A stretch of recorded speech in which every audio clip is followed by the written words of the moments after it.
My poor microphone is always picking up on just that low-level background hum of my PC, which is crazy when I'm literally playing, like, functionally what I think is a point-and-click adventure game. Wacky. I'm also going to be so for real. I don't know if I'm streaming this from the right category, because there are, like, 3 or 4 different games called Storyteller or The Storyteller.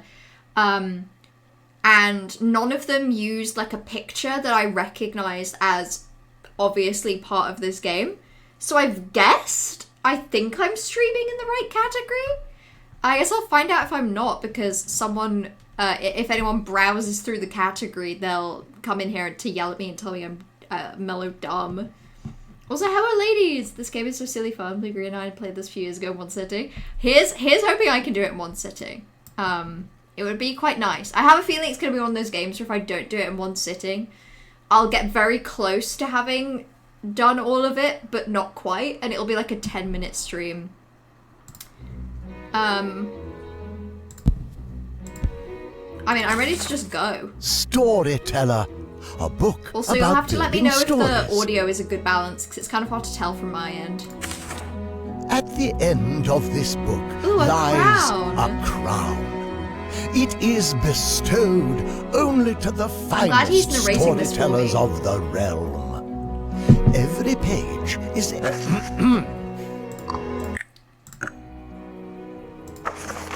At the end of this book lies a crown. Okay, I can't change that in game, but I'm gonna reduce it in like the Streamlabs mixer. At the end of this book lies a crown. That's still quite loud, isn't it? It is bestowed only to the finest storytellers of the realm. Every page Still a bit loud, is fair enough. empty, Okay, good to know this now. save for a title. It is your duty like to fill these pages I'm sorry, with the I'm most sorry, captivating tales. I'm sorry for that. Complete Hopefully it's this better book now, but like... and prove yourself I hate the idea of worthy overwhelming of noise. the title of Storyteller. Gory fella?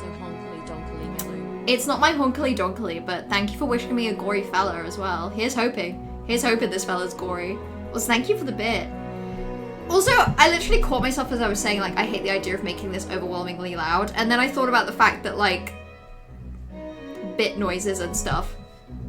That was super quiet. Yeah, oh, actually, you know what? Let me fix this. I'm gonna put the desktop audio back to normal. And then I'm gonna use the volume mixer to reduce the volume of the game.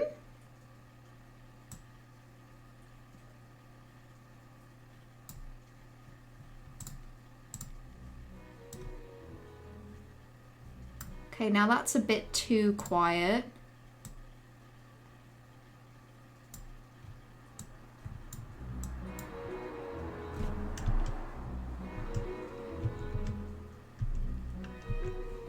Okay, how's that? That seems better. That seems much better. Adjusting audio is my favorite part of streaming. I love adjusting audio. I wish I had a better system for it, because generally what I do is I just reduce the volume in like my Streamlabs mixer. But it means that what just happened is I just reduced the volume of all of my desktop. And then that means that like bit alerts are also just as quiet. Whereas this way round it should be a bit more balanced than normal. Life and death. Ooh, little jingly noises when I hover over. Original volume, I'd say we could have done like 10% of that. I think I've adjusted it to like 30%. Adam starts alone, finds But it's still love, quite loud. and dies happy. Sorry, I've just processed that it's actually like still super loud. I'm gonna bump it down. It's this goddamn narrator. He's so loud. What on earth is this? I've never seen or heard of this. So, yeah, so basically Trash recommended this to me. I think I got it on sale a while ago, or it might have even been in a bundle with something. My understanding is, yeah, it's a puzzle game where you are given like the title of a story and you need to use the little icons and people and characters and stuff at the bottom to like make the story. So in this one, Adam starts alone and naked, by the way. Then he finds love, which is gonna be Eve, and dies happy. So we'll put him on the gravestone. Could I put her there, like mourning him? Can I put 2 of him here? Wait! Oh. I was really hoping that we could have an Adam and Steve type situation. But unfortunately it is gonna have to be Eve. That's very upsetting. Okay, so that was love. Eve dies heartbroken. Now Eve dies heartbroken. So we need a love scene and then death. So she's on her own. Then she finds love. And then she dies.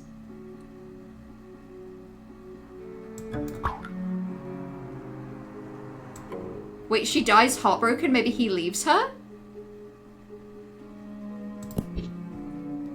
Huh. What am I missing here? Eve dies heartbroken. Oh, wait, Eve dies heartbroken. Hold on, I get it. They're together, and then he dies, and then she dies. That's sad! This game's making me sad. I didn't want to have to do this to her. That made me feel terrible and bad. Seeing the ghost Oh. of another. Oh, interesting. So I think they were in love, and then they died, and then they're in love again. So they were together, and they were in love. And then... Oh, wait. Maybe, hold on. Maybe he needs to die first. And then at the end, they can both be here together. Oh, wait, they need to be in love first. This is so silly. Okay. They're in love. Is there any way to... Oh, I guess it's just seeing a ghost. So maybe actually... There we go. That makes sense. The art is very fun. This is very cute that you get to put this together. I feel like it reminds me of Gorogoa in the same way that it's kind of a storytelling puzzle situation. Although somehow I think I'm going to be worse at this than Gorogoa. I'm not a natural... the connections, how we say, maybe not the most clear for me. And also, as of 2023, I have a bomb. Okay, heartbreak with a happy ending. They're in love. And then he's gonna die. It's really sad. And then he's brought back to life. And they get to meet all over again. Isn't that beautiful? Isn't that magical and whimsical? Okay, Terminator in Cars 2. Does he have a bomb? Is now a time to say that I've never actually seen Cars 2, so I actually had no idea who did and did not have a bomb. A heartbreak. This is the most information I've ever learned about Cars 2 in one sitting. A heartbreak is healed. Oh, I see. I think... Can Leonora and Isabel get married? Okay, beautiful. And then I think Isabel dies and Leonora's really sad about it. And then I think, unfortunately, she's then going to marry Edgar. Because Isabel has purple hair. And sadly, she dies. But this guy has blue hair, which is kind of close enough. Believe you and I watched the last 30 minutes of Cars 2 today, and he does in fact have a bomb. The last 30 minutes specifically? Was that just on TV? Swanger gets tortured for information, then show him dying from the torture? That's so insane. They kill a car? Well, I guess he's not, I guess cars aren't people, so it's fine. I've decided to change my mind. I think, how do we do this without any deaths? A heartbreak is healed. So maybe Lenora and Isabel.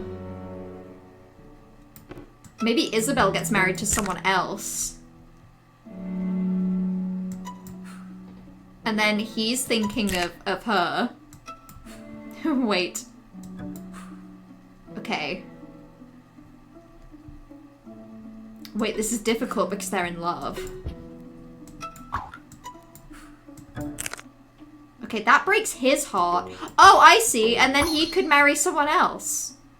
Oh, that's beautiful. Wow. This is what love is all about, you guys. This is powerful. This story. You see a Japanese girl that has body molds and her eyes are where the headlights should be. Ooh, scary. Scary, cars-related body horror. Rejected by own spouse. Rejected by own spouse. Ooh, okay. So, Lenora and Isabel get married. And then Lenora forgets. And maybe at that point,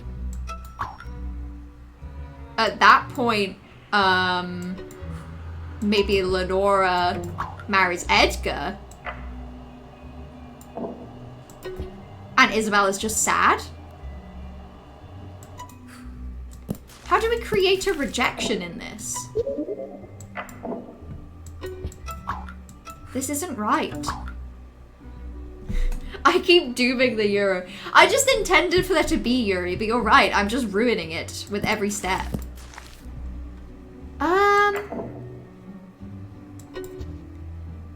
Maybe then she's just sad.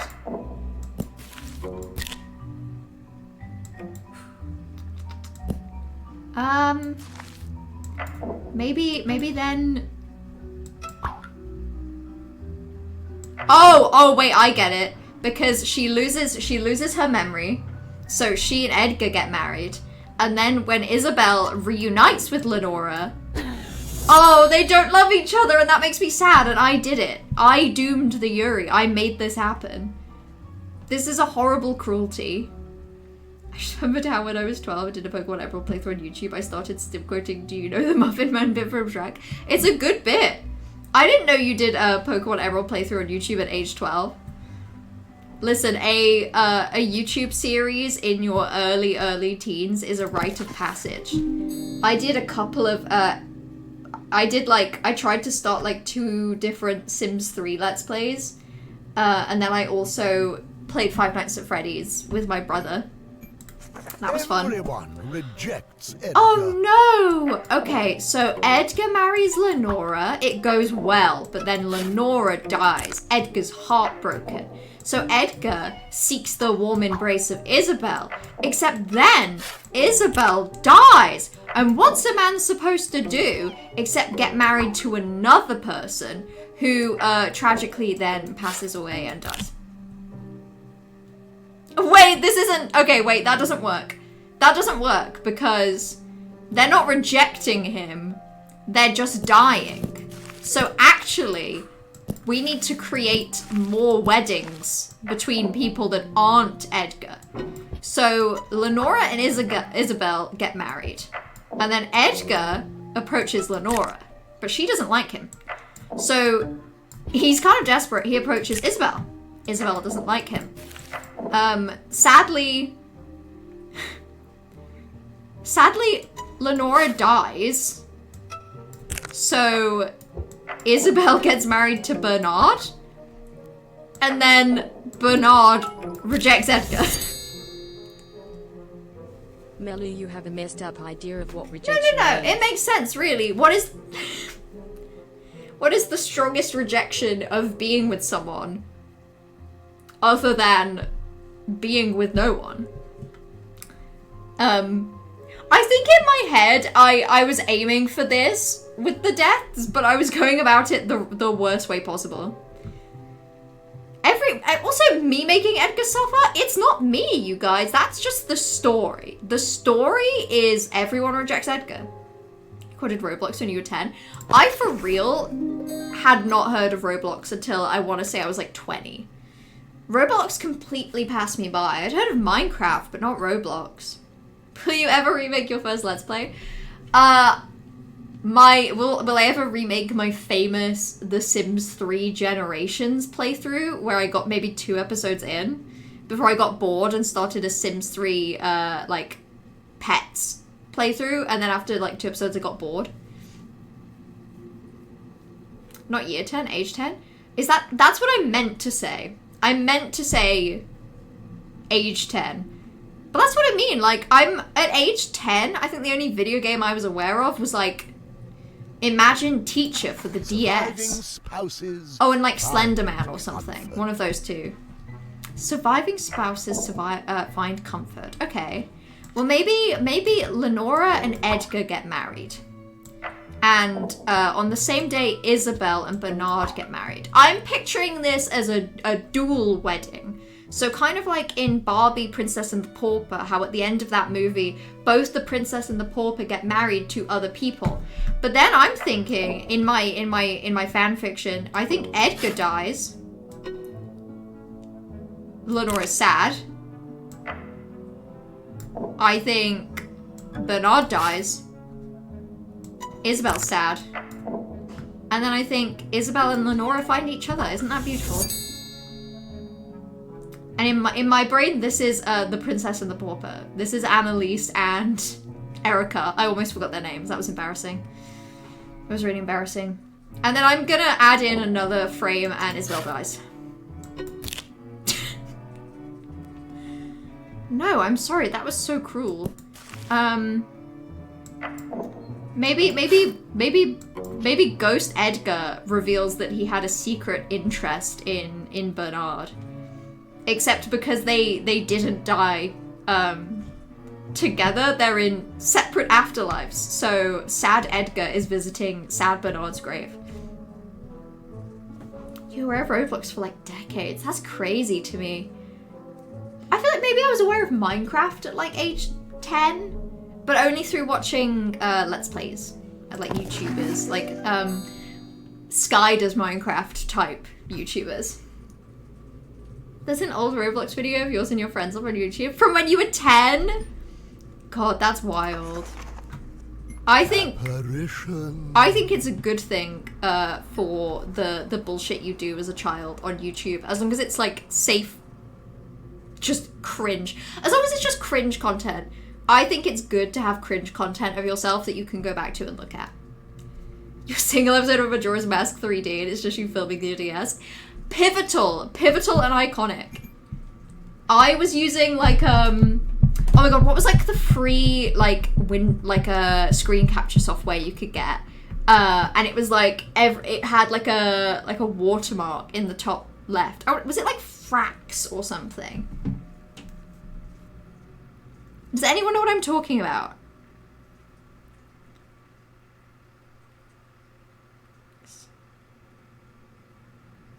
Fraps! Oh my god, Fraps is crazy. Fraps was like... I remember Fraps. Yeah! Oh my god, because it had like the number of frames that I think you were... It had like the FPS as like these little numbers in the corner.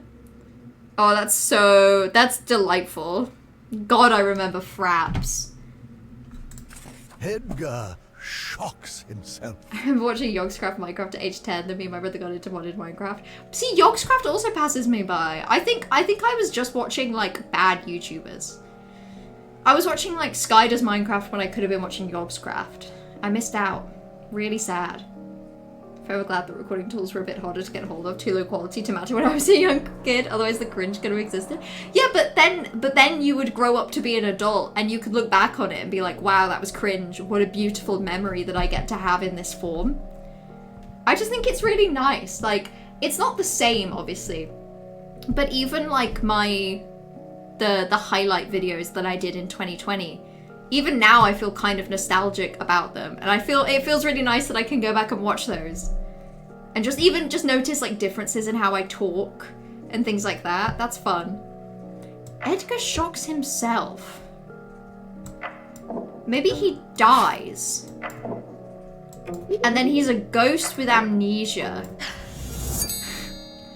And he looks in the mirror and he's like, ah, a ghost! This is so sad, you guys. Why is Edgar just going through the fucking ringer here? Heartbroken What did he do to deserve this? Reunited. You're a Bandicam cake, you didn't crack fraps. I don't know why I did crack fraps. Like, considering how technologically behind I am now, I don't know why fraps was the one thing I was like, yeah, I got this. But I know it was fraps because you could keybind your stop start record button to like a button on your keyboard. I've definitely told this story before, by the way. And I think I keybinded it to like S or something. And then I joined like a Minecraft lobby to play mini games. And I was typing in the chat like, by the way, I'm recording a YouTube video right now. Check out my channel. And whatever I had keybound the stop to, I must have typed only once because like 5 minutes in it stopped recording, and then I played Minecraft for like 30 minutes and got to the end and I was like, well, no footage for me, I guess. You got a Switch too? Ooh, fun. What's like the main game that you got it for? What's your number one? Oh, I don't even know if dead Lenora is all that sad about that. That's probably not necessary. So Lenora gets brought back to life. Oh, do they both need to die? Maybe not. Yeah, no, I think they both need to die. I think they do both need to be brokenhearted. And then they're revived one at a time. Sorry, emotionally I feel like Lenora has to be brought back first because she died first. Maybe no one has to die. Heartbroken spouses.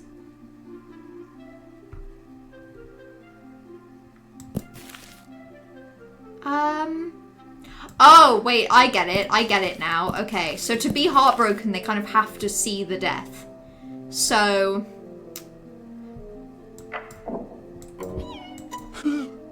Okay. So maybe then Edgar has to die. And then maybe Lenora has to be brought back. Oh wait, Lenora has to be brought back. Then she has to see that Edgar is dead. And then he has to be brought back. And then they're married. Beautiful. This is very elaborate for these two people. This is a bit much.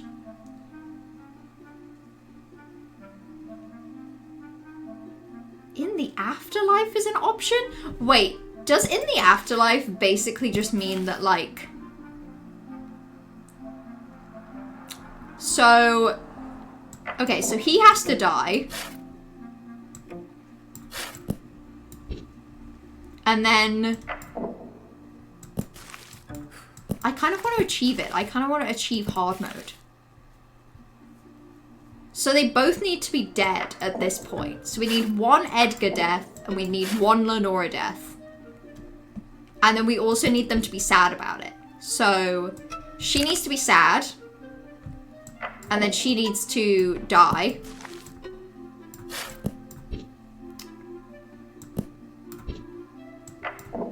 But he needs to be sad about it. Then he sees that she's dead. And then he dies. That's so elaborate. This is very fun. You're more of a daily vlogger. I never got into, like, the vlogging side of YouTube.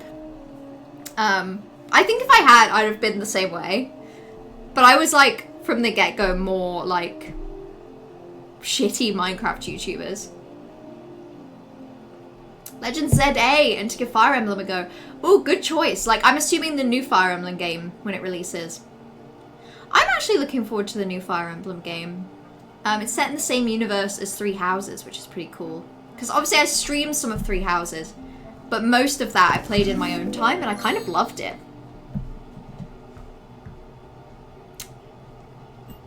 The bonus challenges are kind of nice. Heartbreak, for everyone. It's a fun way to get you to have a first assumption on how you solve it and then deal with it. Three Houses is great. Like, I think you're gonna really love Three Houses. It's a really good game. Okay. They're married. Lenora dies, and Edgar's heartbroken. But it's all good, because he remarries. But then Bernard dies?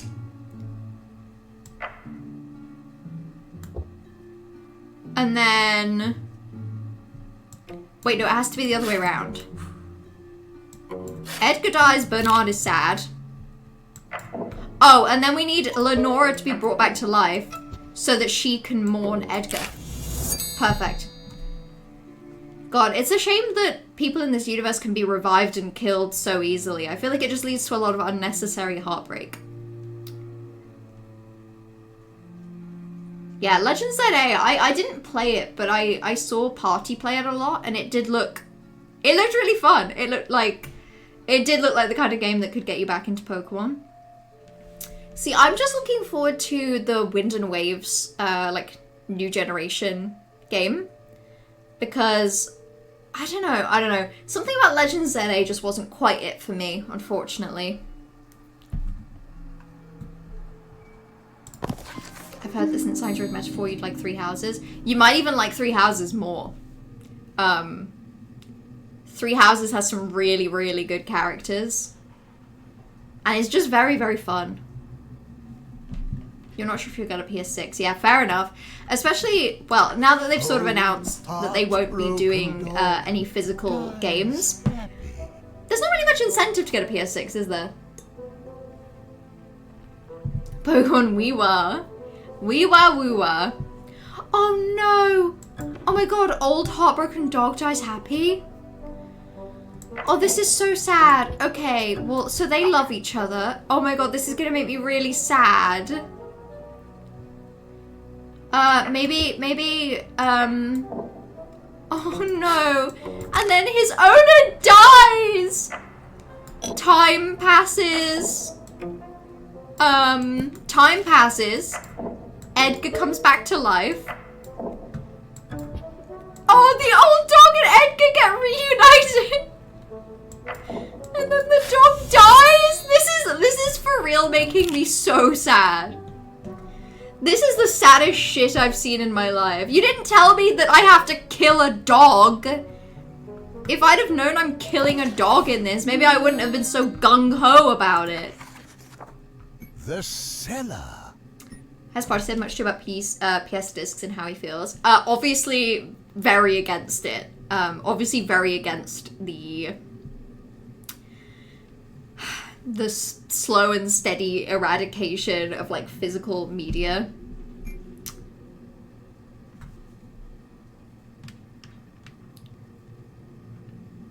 Pokemon like have some light MMO features. What kind of features are we anticipating? I've never played an MMO, so I'm actually not sure if I'm emotionally ready for that. Lenora drinks poison. Oh, okay, she's got no reason to drink poison.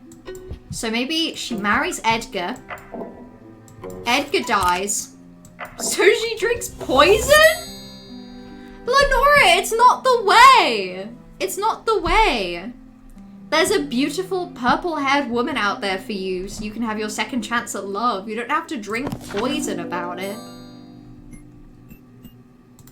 Double poison. No, double poison? Okay, Edgar, Lenora, they get married. Edgar dies. Lenora's sad. Lenora poisons herself. Edgar comes back to life. He's sad about the fact that she's dead, so he poisons himself. Someone drinks poison twice? Oh wait, that's fun. I want to achieve that. Oh wait, I get it. She drinks poison. She comes back to life. She mourns Edgar again. And she drinks poison again. This poor woman's stuck in an infinite time loop of, like, mourning Edgar, drinking poison, coming back to life, mourning Edgar again and drinking more poison. Romeo and Juliet for real. Or as I like to call them, Edgar and Lenora. That was rough. A lot of the leaks rumors are based on the proto build, so a lot of stuff might be different. Interesting. Very, very interesting. Well, I mean, it's releasing next year, right? I swear Wind and Waves is 2027. Isabel is haunted by her husband. Okay, Isabel and Edgar get married. They have a fight. They hate each other.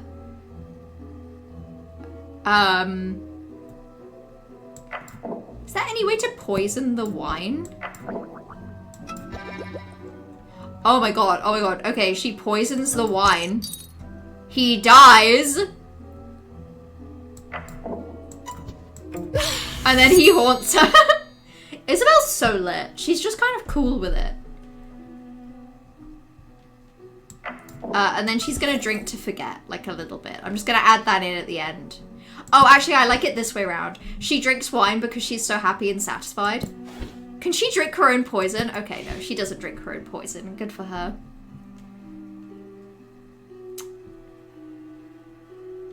Black and white remakes after that. Black and white remakes would be good as long as they don't go down the route that they went for Diamond and Pearl. I would love a black and white remake. I really liked those games. Murder of jealousy. Pokemon Black and White is like the first Pokemon game I remember playing that I remember enjoying. I can't quite remember why. Maybe Lenora and Edgar get married. And then Lenora's really sad about it. So she poisons the wine and he dies. But everyone meets their demise. Oh, Lenora's sad, so she kills herself. Isabel's sad, so she kills herself. Oh no. Oh god, the horrors. But they just make it Black, White 1 and no 2.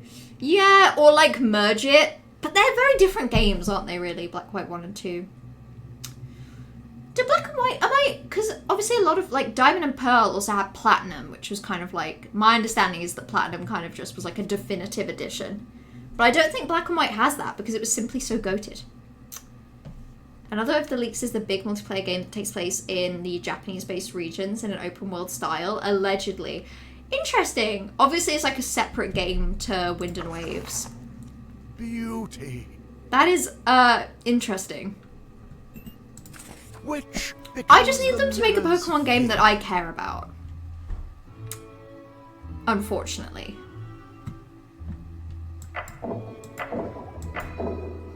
Which becomes the mirror's favorite?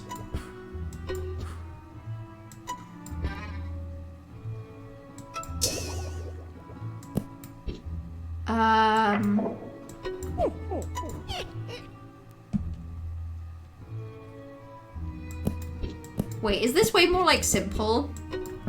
She's not the favorite, so she's mad. So she goes to her cauldron. She turns her into a frog. Oh shit, she's still... What?! How does he still love the frog?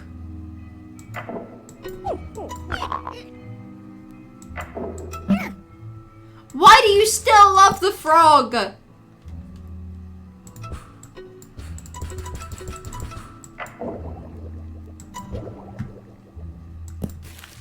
This is very interesting. I don't know how to deal with this.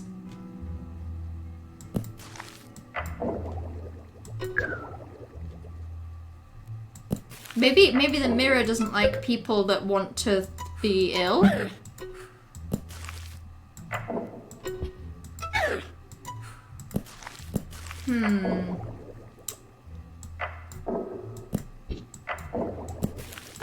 Okay, so she goes to the cauldron.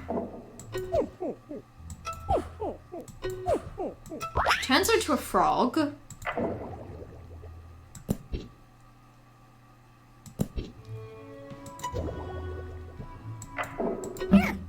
What the hell? I feel stupid. I feel very stupid. Why do you still love the frog? Me, after I was jealous over my partner's pet frog, so I murdered it, but they can't seem to get over it. People just don't move on these days. It was just a pet frog. Who even cares? Also, they'll stop doing remakes after the Brilliant Diamond Shining Platinum response. Yeah, maybe they will, and maybe that's okay. I don't know. I feel like maybe Pokemon games, I feel like I would like a black and white remake, but maybe it would be like livable and fine if there wasn't one. Maybe what we really want, if we're honest with ourselves, is Black and White 3. Just a full, like, new game kind of following on from Black and White, I think would be nice. I just played the instant at Galley House. What is that? Is that a similar, like, puzzle game? I don't know what to do about this.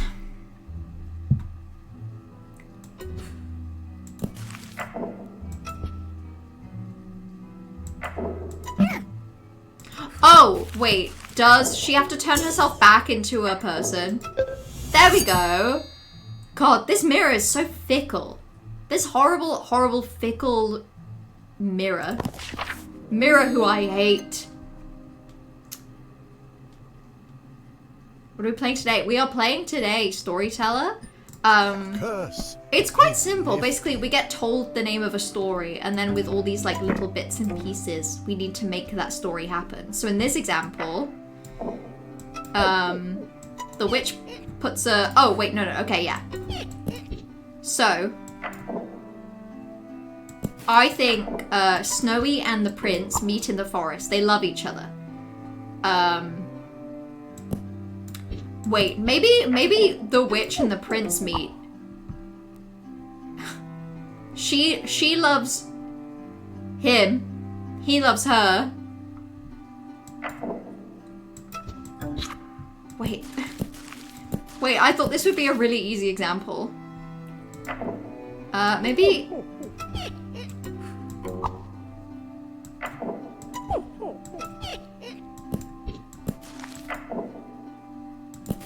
They have to just kiss first? Maybe the kiss pisses her off. No, she's just not that angry about it, I guess. Okay, this is unfortunately not a great example.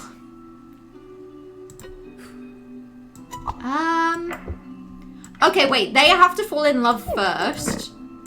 And then when he doesn't love her, she's angry about it? No, she's still kind of not angry about it. She's just kind of laughing. Okay, maybe they kiss first. And then she's sad. So she curses her? None of this is working as planned. They didn't include quality of life changes made in platinum. Yeah, it was also just like kind of boring as fuck to play. Like, to put it kindly and simply, I've never been more bored playing a game on stream than when I played Brilliant Diamond. Like, I know I talk about other things while playing games, case in point, but usually I'll like pause what I'm doing in the game, talk about something else, and then go back to the game. When I played Brilliant Diamond, I feel like I just talked about other stuff the whole time, because you could kind of just like spam A through battles and just get through the whole game with your starter Pokemon. It was just kind of dull.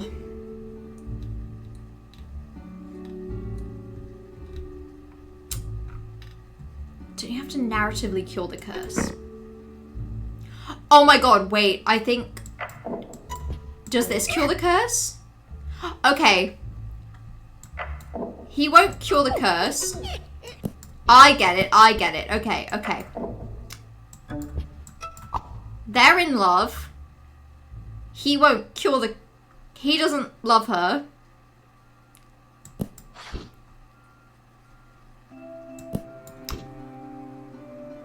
For real, I don't know what we do about this. She doesn't like women. Okay, fair enough. Not everyone does.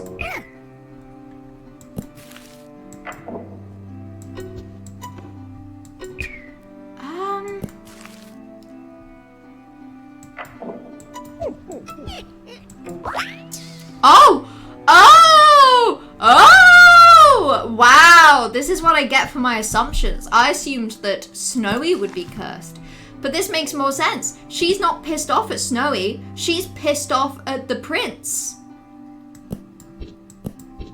And then...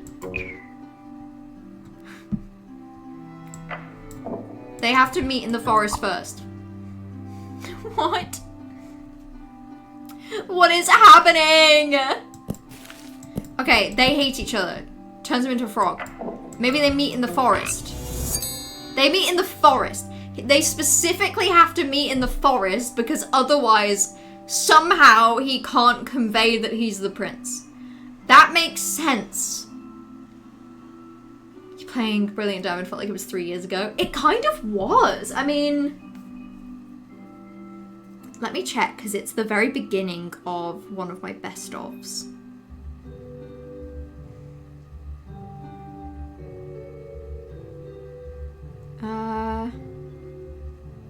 It was 2022! That was ages ago. It felt like it lasted 3 years. Oh, I see. No, you're totally right. Because the thing is, back in 2022, I got through games like a lot quicker. So the fact that that playthrough felt like it lasted that long was actually kind of a rarity. You can't put the witch with the witch, which I think is really sad. It doesn't let you like double up. Like if I tried to put the witch in twice, it just kind of moves her around the frame, which is really sad. I like the idea of the witch falling in love with the witch. I like the idea of the message of the story being that you can love yourself, even if someone else can't appreciate you. That's okay, you can love yourself. Skyrim felt like it was 3 years. You just sort of stopped joining streams around Skyrim. Fair enough. I mean, that was like 2020... 2023? Was that 2022? Oh my god, no, that would have been 2022, I think. 22 and 2, I think, is just when life kind of just picked up for a lot of people. A kiss and a curse. Okay. Okay. She hates him.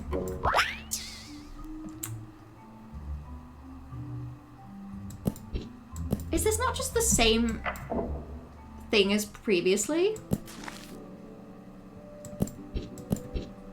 Oh wait, they have to kiss.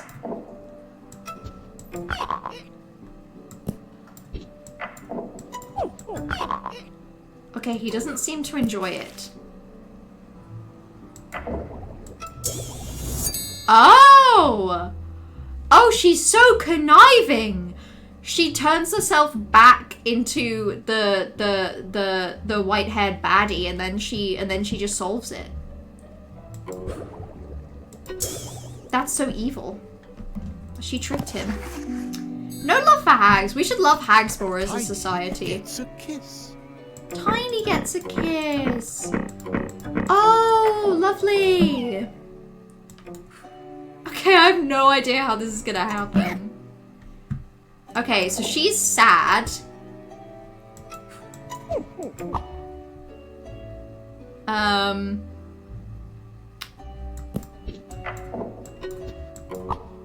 Okay, he loves her.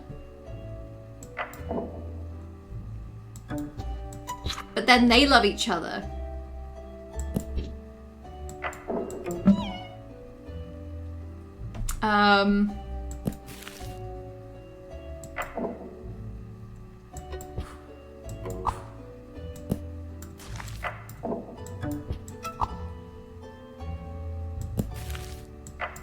I'm honestly not sure what to do with this one.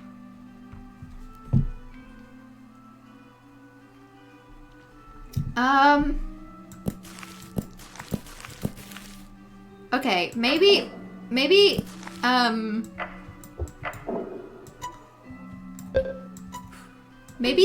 the witch turns Snowy into a frog. Snowy and Tiny meet. And then Tiny and Snowy kiss. Yay! We did it! Ungrateful maiden. I then think, unfortunately, Snowy and the prince perhaps fight each other. Or maybe she has to be ungrateful like this. I'm sorry, how is this not that she's ungrateful?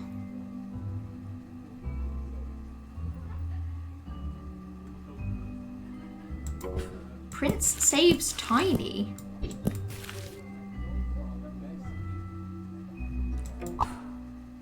Okay.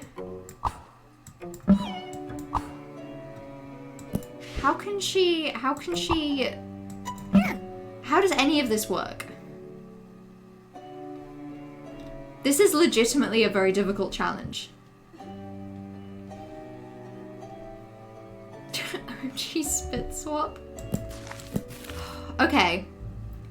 Why would she be ungrateful? Okay, I think the series of events has to happen. Where... well, witch turns into a frog. And then she explains that she's a frog.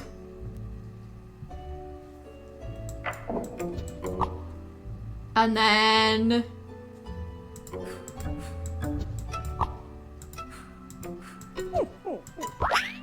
does she get turned into a frog again?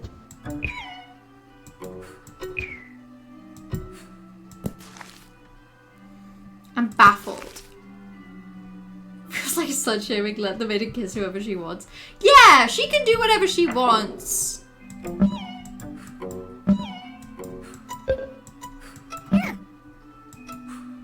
I truly don't know what to do right now. Prince saves Tiny. In what world does the witch turn Tiny into a frog?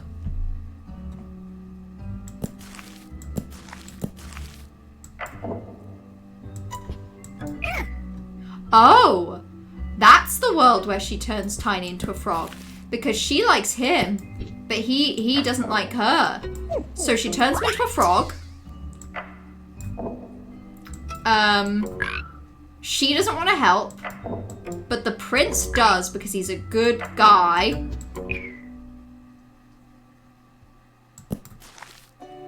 Or not?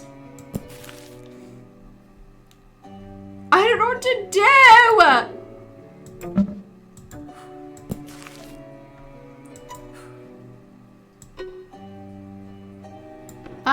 Is there a world where the witch turns them both into frogs? And then the prince... or wait, they both see each other as frogs.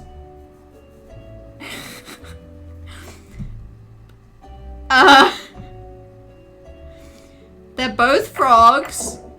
The two frogs kiss. Okay, no, the frogs don't want to kiss. You just saw some Doppio Diablo and SFW Yuri. It's made me no longer depressed. Good for you. Sometimes you just need a very specific... something with a certain je ne sais quoi. Doppio Diablo Yuri sounds lit. I feel like I'm going insane doing this. Okay, maybe they don't both become frogs.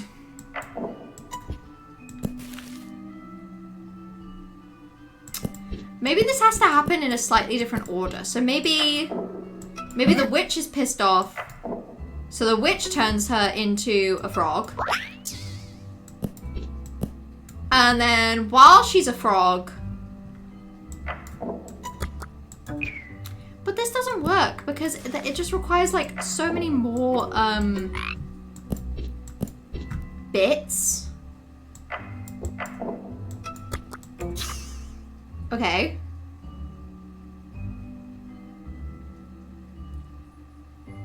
Because my thinking is maybe like she gets saved, but then he gets turned into a frog and she doesn't help.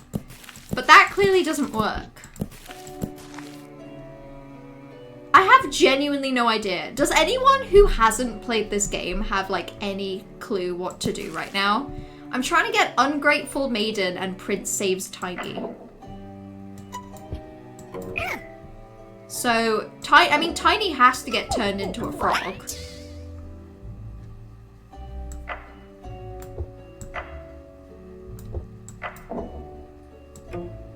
And then maybe...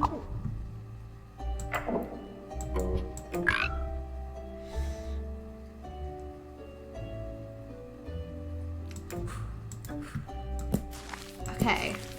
See, I was thinking that. So to make both of them frogs though, she has to be pissed off.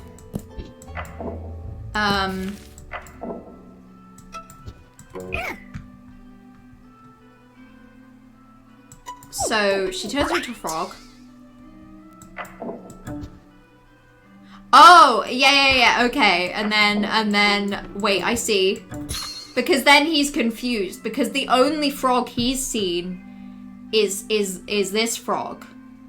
As for Ungrateful Maiden, okay. See, something that I think I wasn't understanding. I don't think I was understanding that these were two different options. I was thinking I would somehow have to create Ungrateful Maiden and Prince Saves Tiny in the same one. So Ungrateful Maiden, I think the witch has to be pissed off. The witch turns into a frog. And in my mind, Tiny has to like offer to help. But then...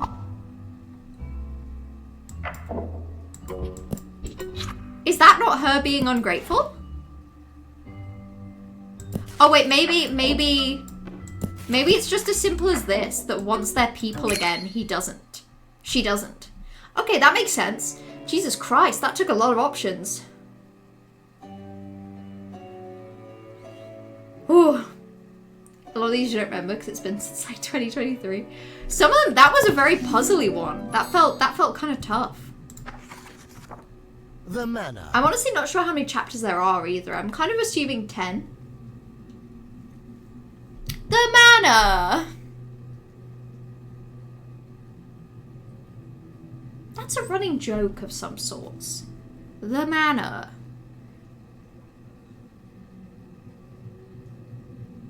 Why is that a running joke? The manor. I have like some memory of there being some media, but there's like a running joke that someone just says the manor, like in that kind of voice over and over again. But it's completely left my brain now.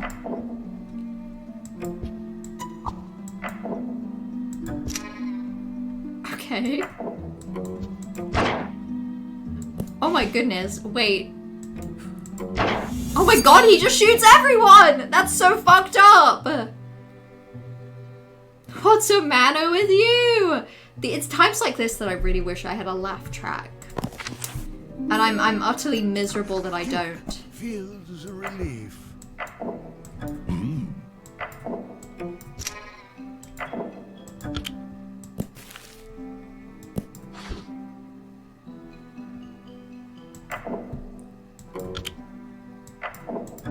That's so silly. Okay, I was like, what am I gonna do with this one when there's only the gun? But I guess the butler takes the gun. The Duke envisages a world where he gets shot to death. The butler returns it, and then the Duke's like, oh yay, I guess no one's gonna try and shoot me anytime soon. Murderer is arrested. Okay, so... Butler kills the Duke. And then he feels horrible remorse. And then the detective shows up and arrests him. This is pretty straightforward. I feel like the witch one was way harder than this. Who killed a woman?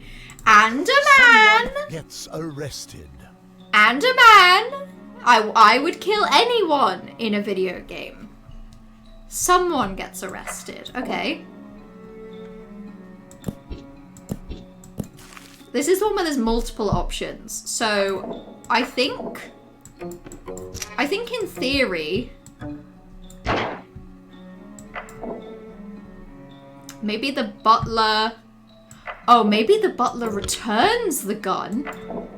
The Duchess takes the gun.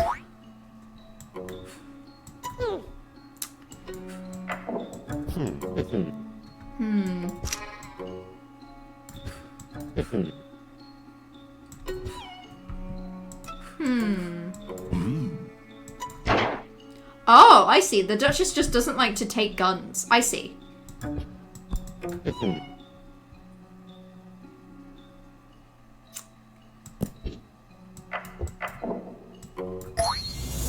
I see. Okay, okay. So this is one where there's two ways to do it. There's murderer and there's innocent. This way we got to do it as innocent. All because this stupid Duke just loves grabbing guns with his hands and just kind of holding them. Just kind of like twirling them around in his grubby paws. Okay, so that's innocent is arrested. Now let's do...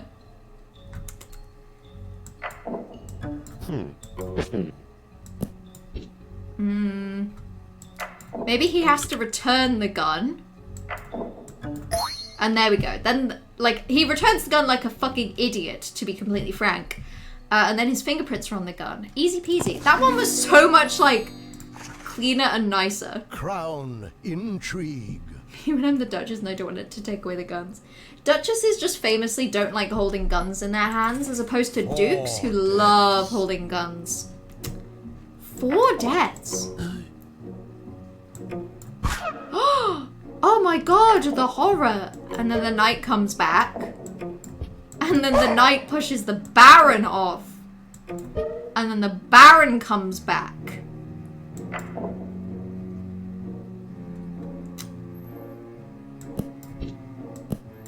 Oh.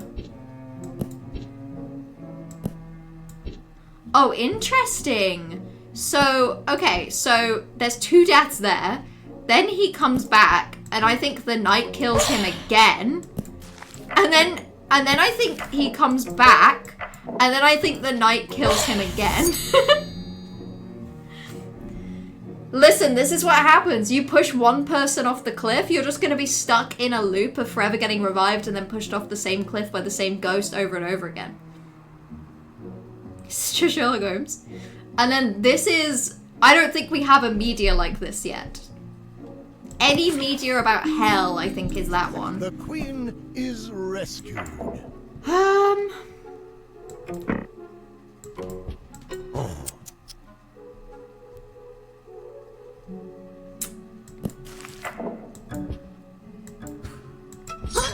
Maybe, okay. That's kind of easy. Yay! Okay, so the queen is rescued. Lovely, easy peasy. And married. Or revenge. She kidnaps him. Screw this Baron. This Baron just keeps killing everyone. Everyone sits on the throne. Okay. The queen sits on the throne. And then he pushes her off a cliff. So he sits on the throne. But then the knight pushes him off a cliff.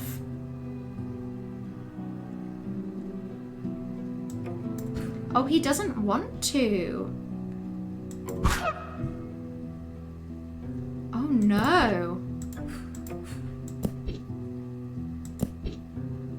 Oh, I see what we have to do. So naturally, of course, the knight then takes the throne and he's really sad about it. So the Baron pushes the knight off the cliff and then he's on the throne. That makes sense. I love Game of Thrones. This is my understanding of what the plot of Game of Thrones is. It's a lot of people stabbing each other and pushing each other off the cliffs and then sitting in some sort of throne. Usurper is forgiven. Does the dog kidnaps her? And then takes the crown. And then he feels bad about it.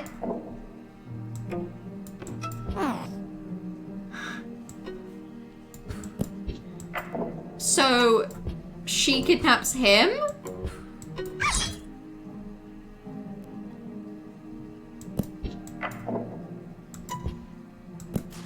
Oh no, she's not forgiving him though.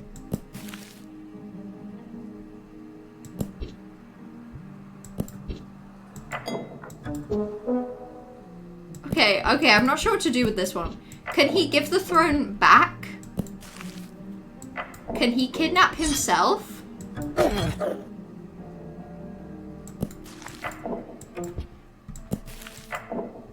Okay, I'm very confused with this one.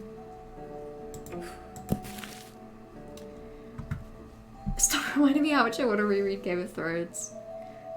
I feel like surely the trouble with rereading Game of Thrones is that you know that by the time you catch up, there still isn't going to be a new book.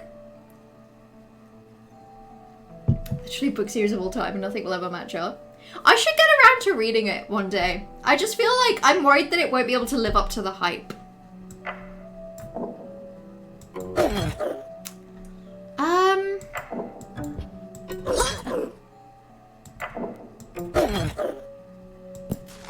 Will she ever forgive him?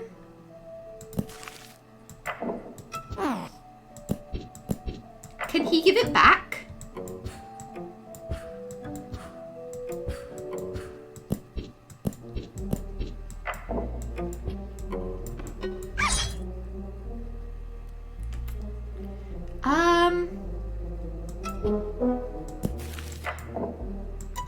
Oh, I get it. Okay. So the dog takes the crown, but then he brings her back down, so she puts him in prison, takes her crown back, and then everything is okay. This one messed with my brain a bit. This doesn't feel like it makes that much sense. Maybe he's been waiting for me to reread it again. Maybe actually by the time you get to the end, that's the trigger for a new book. At which point it would actually be very irresponsible, to not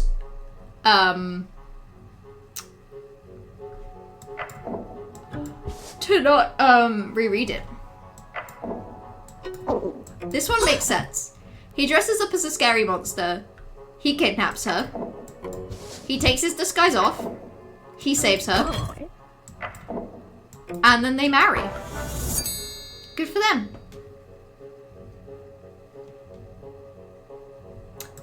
I've also just thought of something that I think would be more fun. Can he kidnap her and then disguise himself and then save her as the creature and then get married as the creature and then take off his disguise and piss him off? Okay, that's good. This is a story I prefer. I think this is beautiful. I just think you could love Game of Thrones. Writing's actually incredible and the characters so well realized and nothing feels the same way it does. The show is so comparatively ass, it fully misunderstands what makes the books good. I feel like as well, my understanding of the show is that because obviously they caught up to the book series like quite quickly, I don't think they were very good at coming up with their own plot, is my understanding. Secrets. Murderer gets arrested.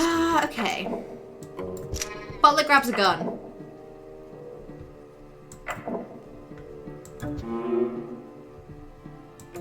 The detective sees it. Oh, you can see his eyes! And then he captures him. That's very fun. I thought what made the show good were the boobs. I feel like that is what got a certain selection of people interested and invested in the show back in the day. First TV show ever, and this is a fact, to ever show a boob. They were never shown on TV before that, and that's real.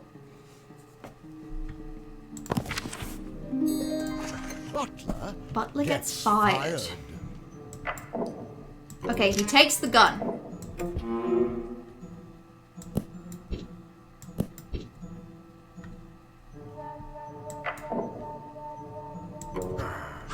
The butler has the gun. He puts the gun back. And then the Duke fires him. Okay. That one makes sense. That one's nice. I would also be pissed off if someone in my home was carrying around the gun that I keep in my home that I like to grab and look at sometimes. Gets vengeance. So, Butler grabs the gun. She witnesses the butler shoot the Duke. He puts the gun back. She grabs the gun. And then she kills him. Delightful. Good for her. Good for this Duchess for getting out there and, you know, embracing guns and weaponry. Gets murderer arrested. Even the early seasons, while great, feel weird after reading outside the incredible acting. Yeah, I feel like the acting carried it. And also, like, if that was your only exposure, if there was a really good story and your only exposure to it is a show which captures about 80% of that story, it probably still feels very good. But then we get into increasingly bad fanfiction territory. It's such a shame, though, because they could have, like... They probably could have just done, like, good fanfiction. And that would have been nice.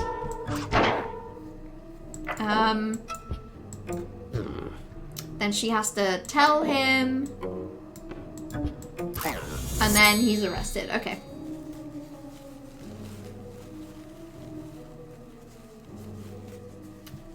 Gets murderer arrested but the Duke isn't home. Is that as simple as we just remove him?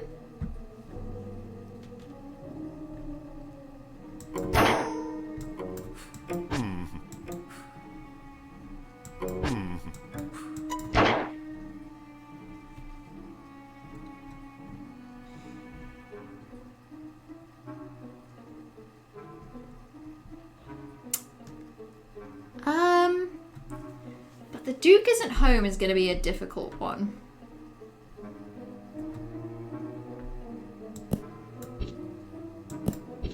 She's kind of useless as a ghost. I hate to say it.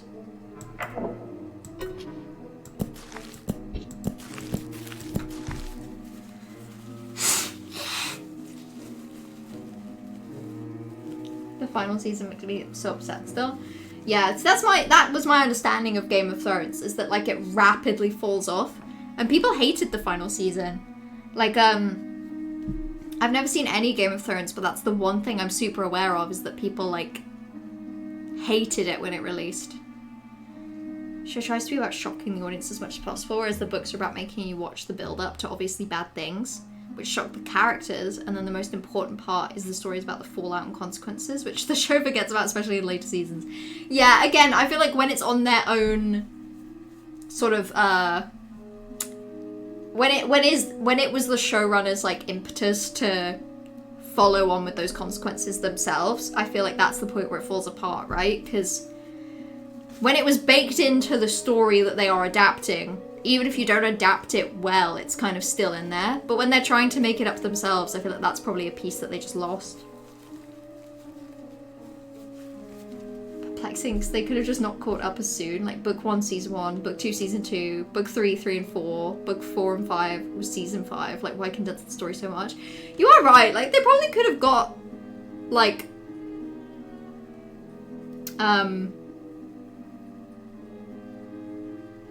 yeah, they could have gotten more out of that. Maybe at least like 7 seasons. Because Game of Thrones was airing when people kind of still watch TV, right? Like, I kind of understand that nowadays I feel like people are really scared to make a long running series because they feel like people will just lose interest. But when Game of Thrones was releasing, it's like you kind of could commit to a longer show.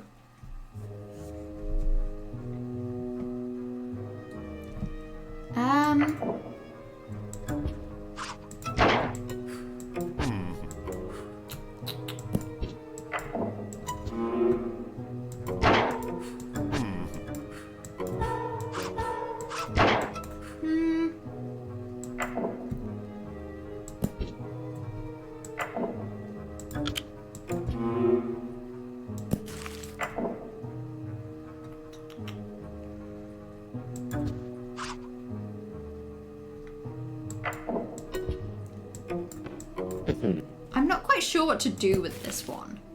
Other than, like, he returns the gun. But then, like, the detective is telling him this information.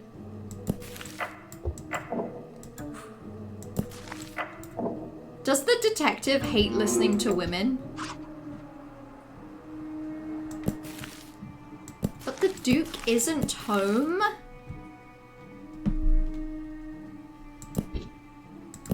So I feel like it has to be that he kills her.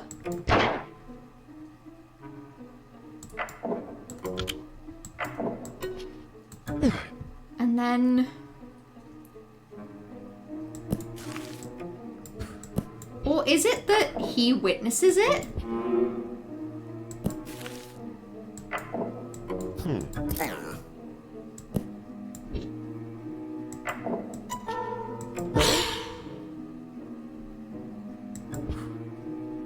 I don't even know what to do with this one. HBO filmed like 12 seasons, so why the rush? Yeah, I mean, if they were gonna do that, like, yeah, don't... Maybe they just had too much faith that the showrunners would be able to do a good job. Or maybe they thought that, like, George R.R. Martin would be pumping out books quicker than he ended up doing. They said no thanks and rushed it so they could get the Star Wars deal. Oh, yeah! Which they then lost because they did a really bad season of TV. You know, I think I remember watching a video essay about that. I kind of remember that now.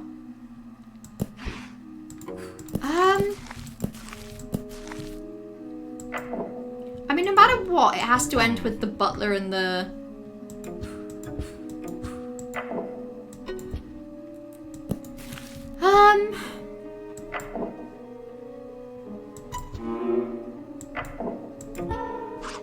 Maybe she witnesses him with the gun. Tells the detective. How does this make any sense? She witnesses him with the gun. She tells the detective. He then shoots her. And only when she's dead does he listen? This is very upsetting to me. Surely he could have arrested this guy at this point. When she said he has a gun. I'm so Justice. mad. Also, because I was talking over the narrator reading out the chapter name, my brain heard the chapter name of this as Piss Piss. Defeated Mega Beedrill, yippee, yippee! That's one big B. Sorry, I was just doing my impression of, there's a person on TikTok who has a series called The Chaos Deck, where they shuffle a bunch of Pokemon cards together and then every day they, like, basically draw a bunch of surprise cards. Except for every card they draw, they try to give, like, a little description of the card. Except 9 times out of 10, they're just really on the nose. Like, they'd pull a Beedrill and they'd be like, that's one big B. Or they'd pick out, like, a Fanpy and they'd be like, is it just me or is this elephant really small? And it's, every time it's really bad, but in a way that's really endearing. That was my impression of that. When we play Great Ace Attorney... Chronicles, it's got Herlock Shrobes in it. When I have finished the 3rd Ace Attorney game, which I'm currently on, and then when I finish the 4th, 5th, and 6th, I think at that point it would be nice to play Great Ace Attorney. Okay.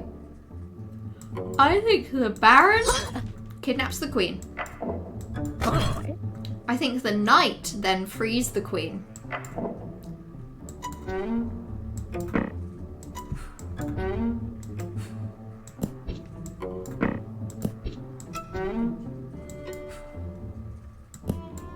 Oh, I get it. Okay, okay. And then he takes the crown.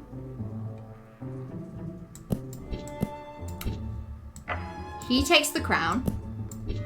But then he is kidnapped. She takes the crown back.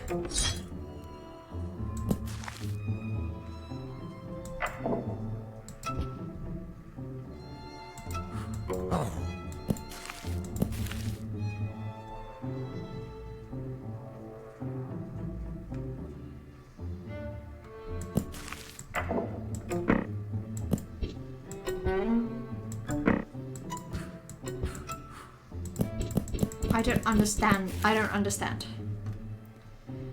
Prime example that pissed me off about Consequences, spending 2 seasons establishing how, in the wake of war, religion has increasing control over everything and has permeated general society. Then a character blows up the Westeros version of the Vatican, killing the religious leaders and the leaders of many important families. This event is basically never mentioned again and has no consequence, despite the fact that the catalyst for the entire series is just the hand.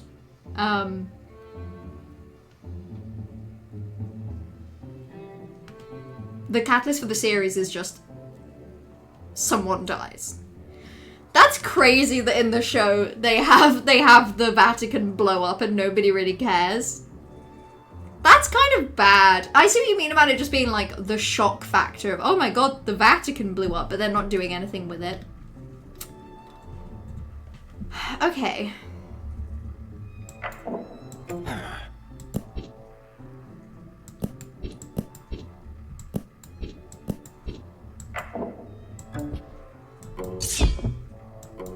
Oh, wait, okay.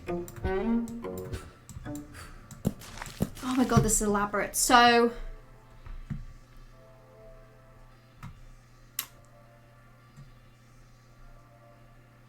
he has to kidnap her to take the crown, which is the act of usurping. And then he has to free her...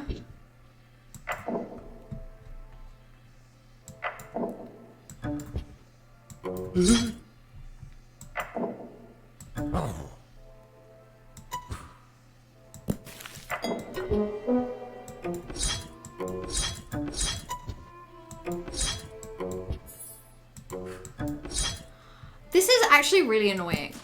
I don't understand what I'm supposed to do. In 6 panels is crazy. So he has to take the crown to usurp. But then she has to be freed. And the only way to then take back the crown...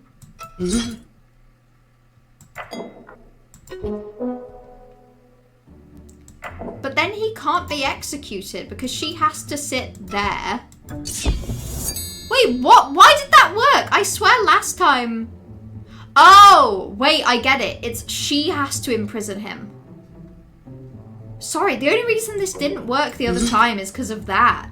If the knight imprisons him, she can't execute him for some reason. She has to do it herself. That is baffling.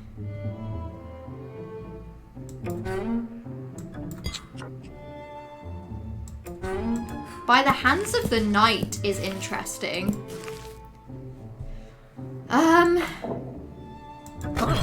Maybe he frees him.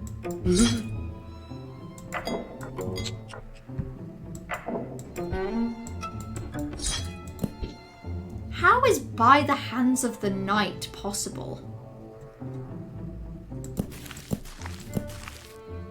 Maybe it's just the same. Like, she takes back the crown.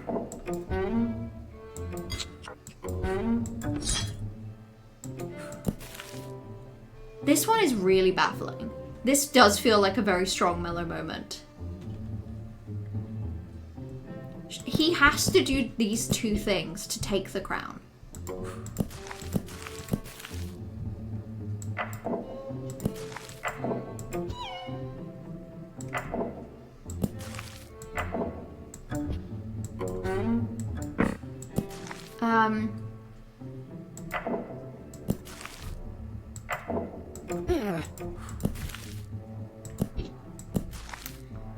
I genuinely don't know, because he can find out that the crown's missing and think that this guy did it, but he can't, like, take it.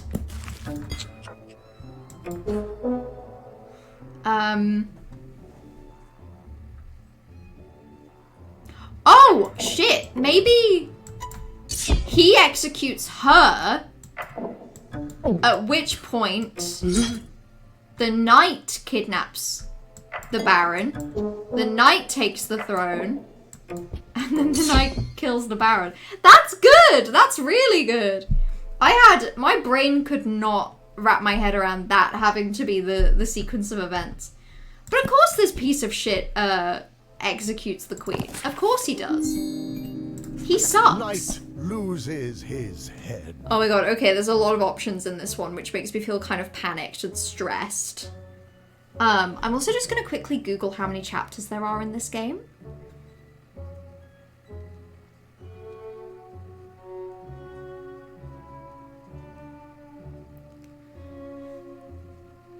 Okay, there's 14 chapters, so we're at chapter 9. That makes sense. Yeah, this gets surprisingly complicated, considering it's just 6 panels and, like, however many options at the bottom. Knight loses his head.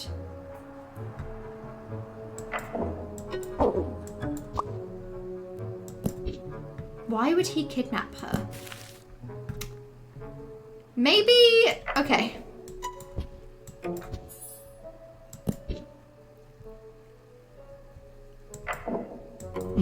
I feel like he needs to be executed and to come back to life.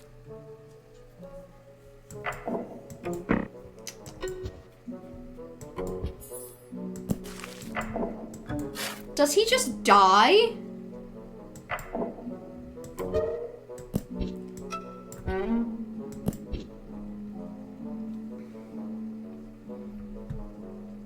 Literally the only thing I can think of is maybe the queen doesn't like that he came back to life.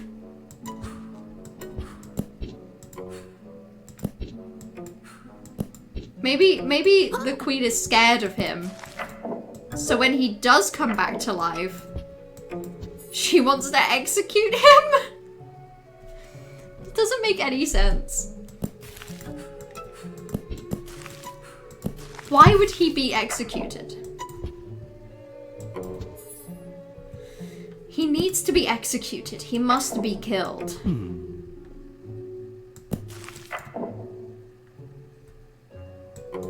But he has no reason to kidnap her.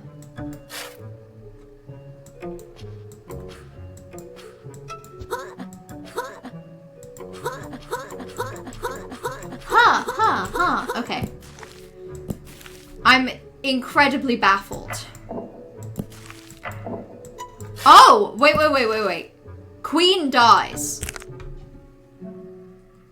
So he naturally takes the throne. But then she comes back to life. She kidnaps him. She takes back her crown. And then she has him killed. My god, he couldn't help it. Ma'am, I hate to say it, you died of completely natural causes. Someone had to take control of the kingdom. He was very sad about it. God, that one's rough. The execution.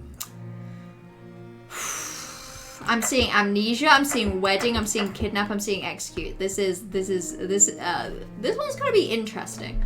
Before I do it, I'm gonna quickly go grab some water because I have completely ran out and my throat is dying.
Okay, I see those 2 hydrate or dihydrates. I will in fact hydrate because I do not want to dihydrate.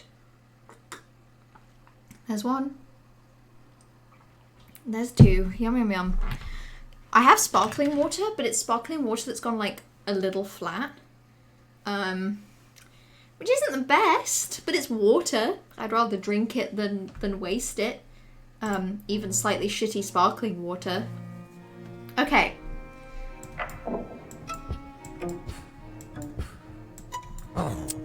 They don't get married. Okay. Maybe the queen has amnesia. And then marries him?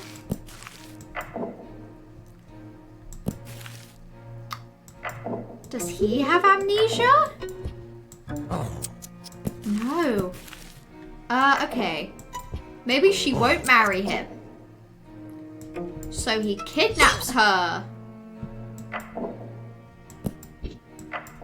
And then... Oh! No, I was gonna say, and then he takes her crown, but that doesn't make any sense. And then he gets amnesia? So he saves her? And then she has amnesia. So they get married. That doesn't make any sense. Nothing makes any sense. It's an execution. Someone needs to die, not get married. What am I saying? Why do I own sparkling water? Sparkling water mentioned. Why is everyone so anti-sparkling water tonight? It's delicious. It's like normal water, but it's fizzy. Except this one's gone flat. So this is like, what if water was fizzy and then went flat? Which is kind of bad.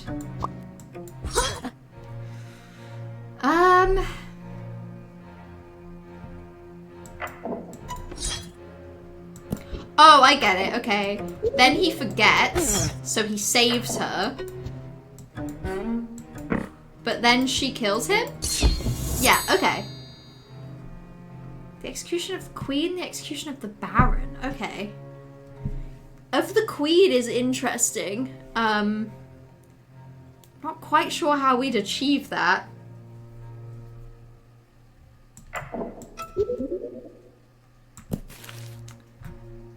Because we can't take her crown away.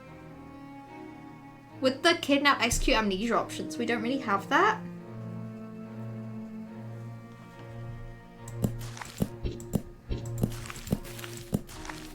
I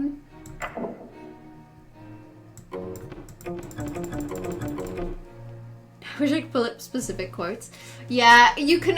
We don't have like a quote directory, sadly. So you kind of have to know the number, which is unfortunate. Yeah, because otherwise you just do exclamation mark quote and it's completely random.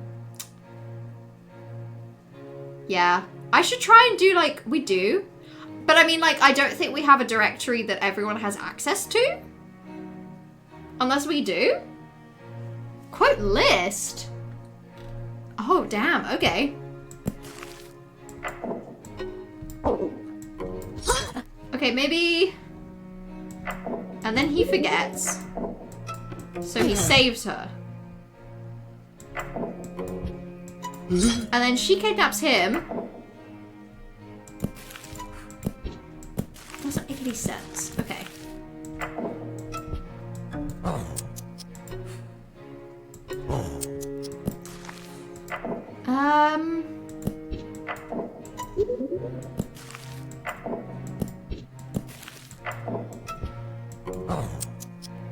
Do they both forget who they are? No, even then they don't want to get married.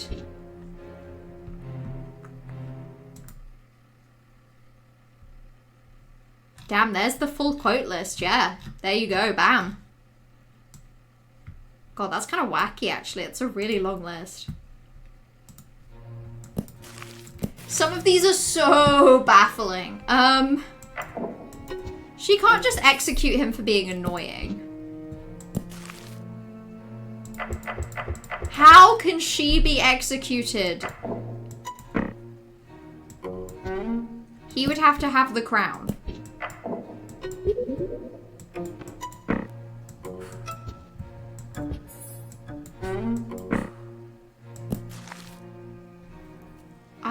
get this. I don't understand.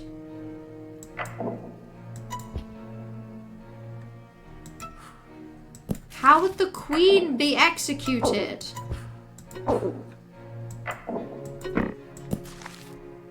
None of these options allow for taking the crown.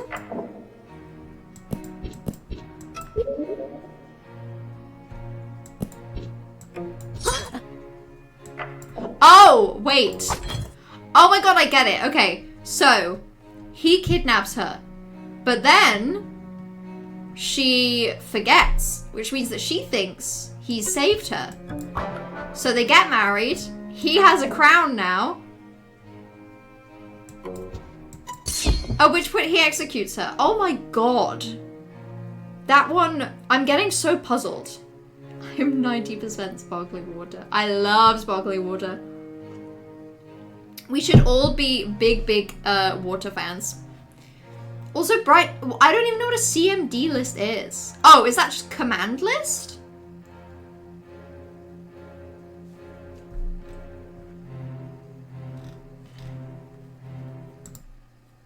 You'd think that I would check my command list, but I unfortunately don't. I do sometimes, but the last time I checked my command list, I was baffled at what was in there.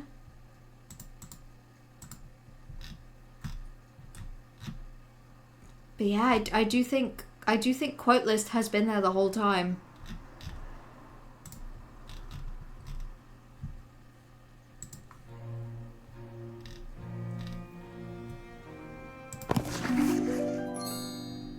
They've added a chapter to the game because there's one you haven't done. Oh, okay, so there's 14 chapters and then the 14th one is the new one. Queen Good to know. beheads all men. Okay.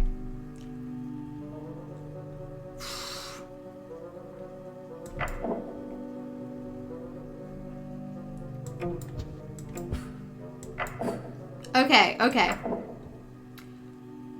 Okay, I think I get it. So, he pushes her off the edge. So sadly, the knight becomes in charge. But then, she comes back to life. So she...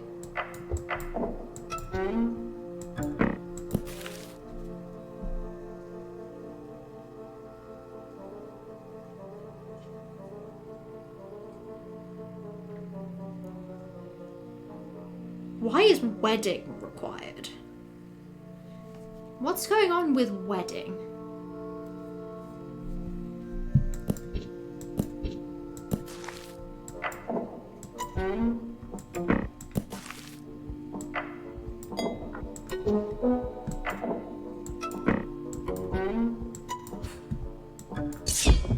Okay, so that's why she kills him.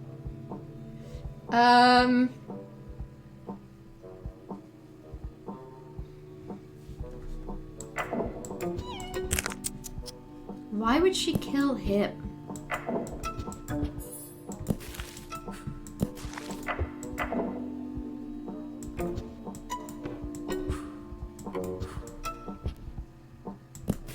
What is even happening? God, I love Weasel, Piss Weasel. Oh my god, that was quote 23, and that must have been me playing, Brilliant Diamond.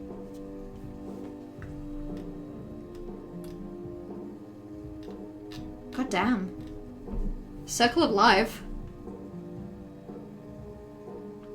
I make a copy because I don't trust the API to not go down. That's very valid and appreciated. Okay.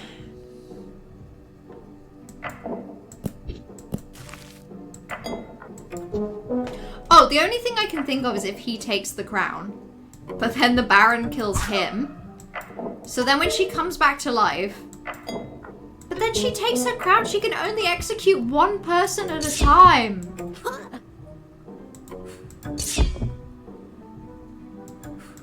Why would she behead him?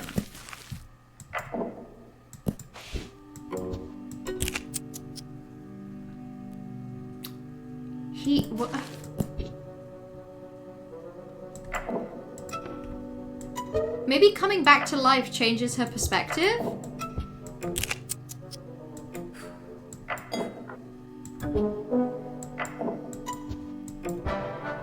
Okay. Okay.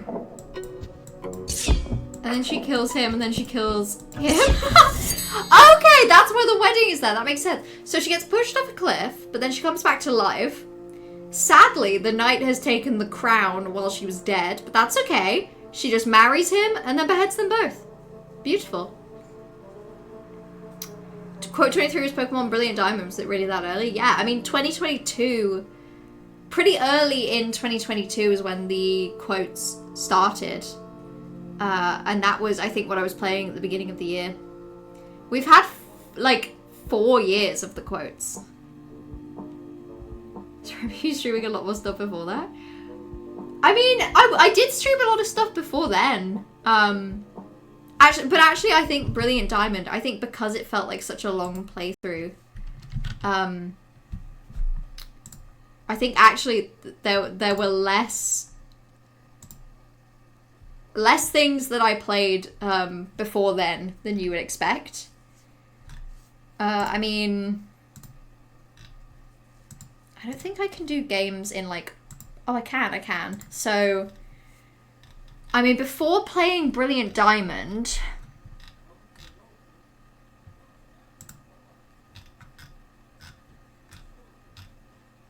oh my god, I did a lot of things, actually.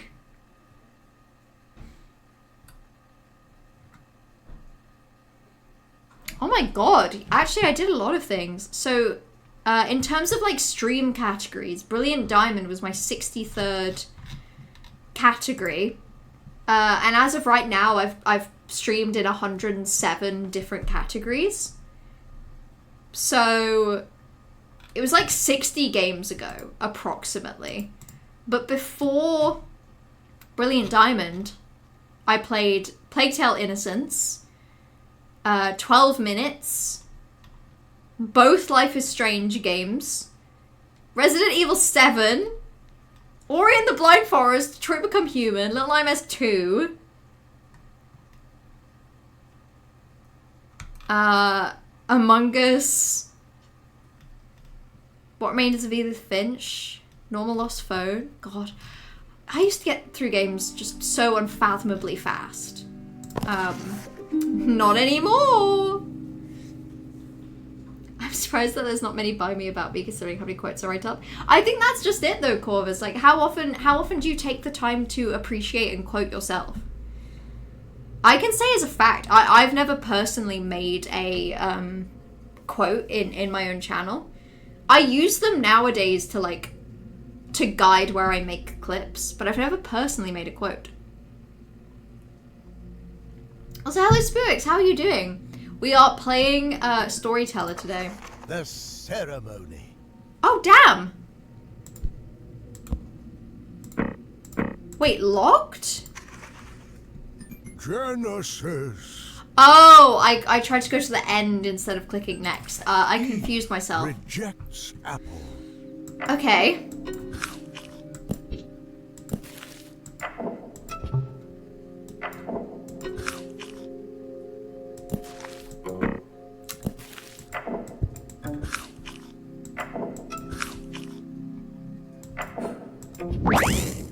Oh, okay.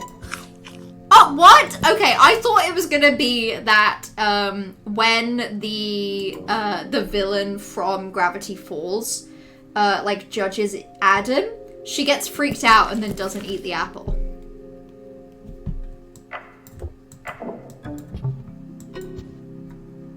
No apple.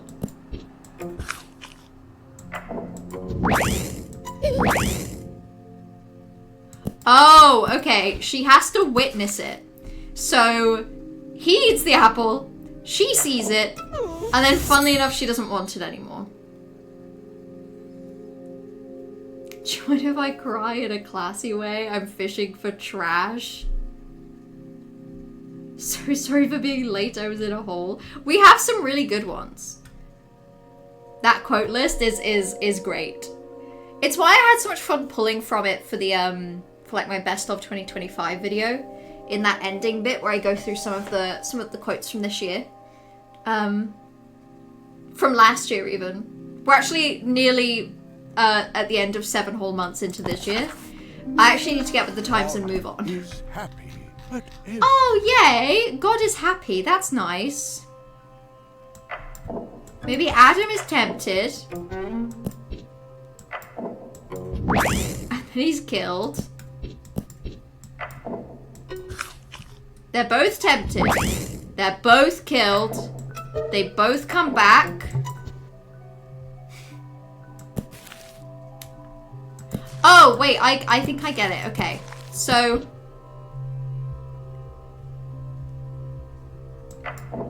Okay, so... He fucks up, then he dies. She learns her lesson. She's not getting tempted. He comes back. He's not getting tempted anymore. So they're both tempted without doing it. And then he's so happy and full of joy. Thank you, God. Thank you, God. I love you. God, I love you. Amen. Preach. All of you just stupid quotes. I think I've done like 4 Wario Labs in 3 years. They are good. They are like a lovely like repository to have. Procrastinating playing to calculate pussy game time. What even was that? Some of them are like so confusing out of context. And considering that like I'm the only person that has been here for literally every single one of my streams, I have no idea what some of these quotes are about. Some of them I look at and I'm like, oh yeah, I was playing Detroit Become Human, I remember that. But most of them I'm like, when did that happen? What was happening? Is this not as simple as they fall in love? She eats the apple. Oh, because of him.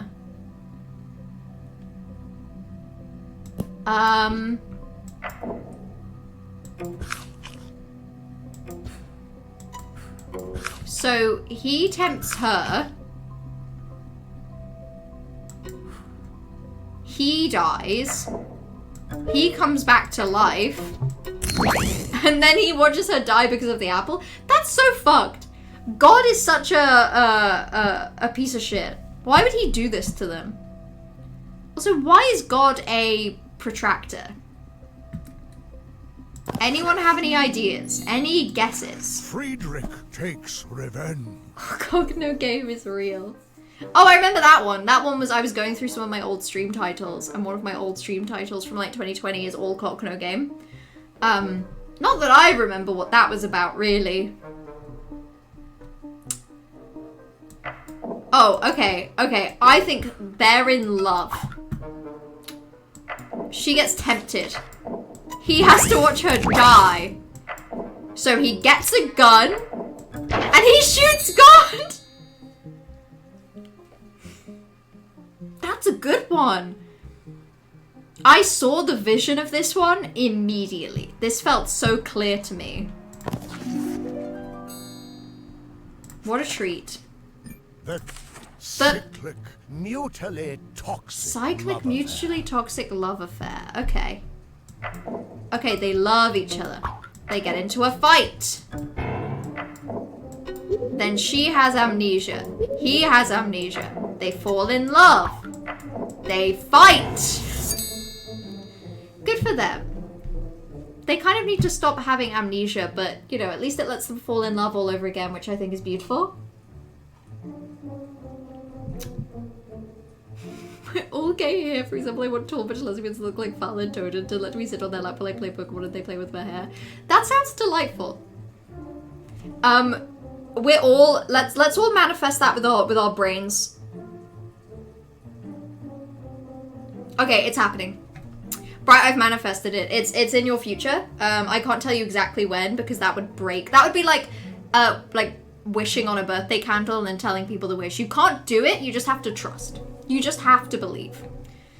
I can't tell you when, but I have in fact just made it happen with my brain. So, Double execution. Congrats. Ooh. Okay.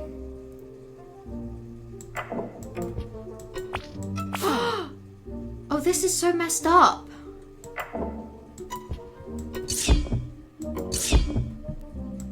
Oh wait, I get it. Okay, so she sees that, and then she kills him, and then she kills her. This is so sad. See, this is messed up because the maid, the king is in a position of power. Oh, I see. The king is in a position of power, and the maid is not. So this just doesn't feel like very equal power distribution within their relationship. I think that's fucked up for the king. 3 heads roll. Prince William nearly ran me over once, but I'm not that fond of him, so now it's just a fun bit. True story? Wow. You've lived a life, Thievery, and I respect that.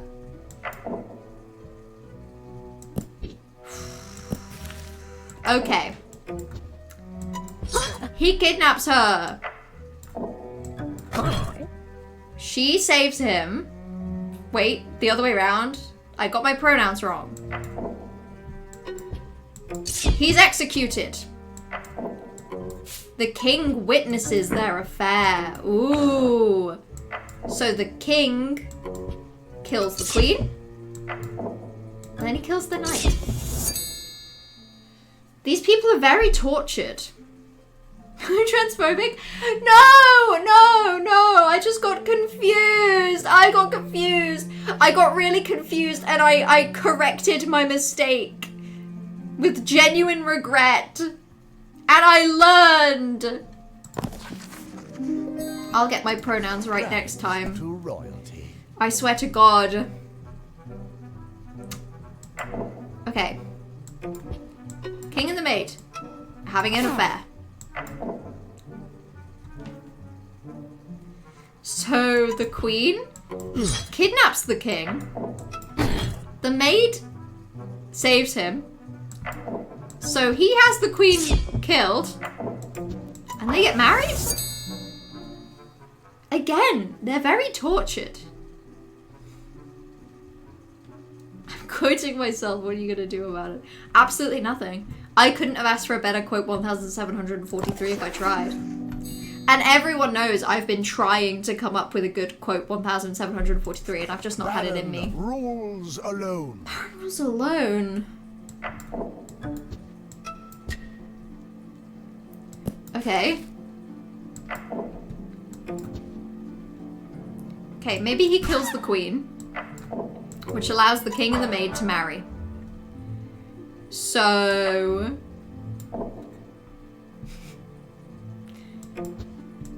So then he kills the king?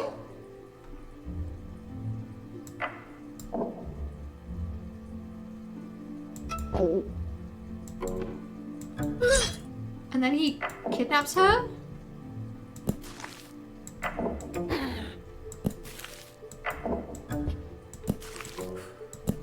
Well, then he kills the maid?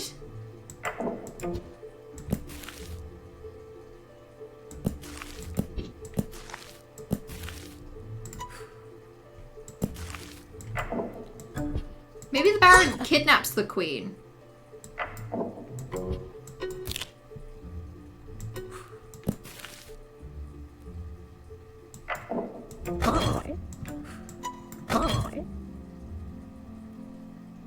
Is she in love with the maid now?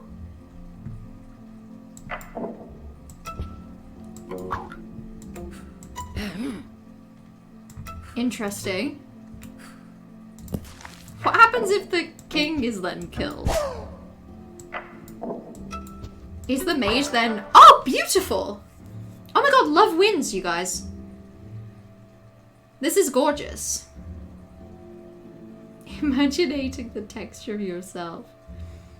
This year has been a good year for quotes. I'm not a furry.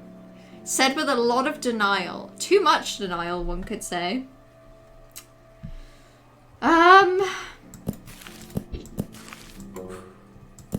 So he has to get married to her.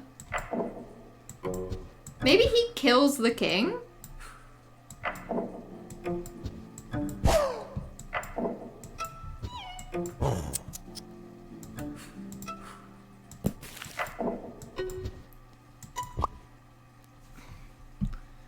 I'm not really what to do.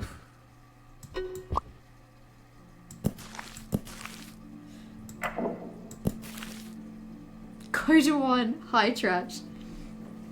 We have so many quotes, just an unfathomable number. How do we get this poor man to rule on his own? At some point, he's gonna have to marry someone. So, I think it makes sense for him to kill the queen. Because then the maid and the king can get married. Then maybe he kidnaps the king? Or he kidnaps the king. He pushes the maid off of a cliff.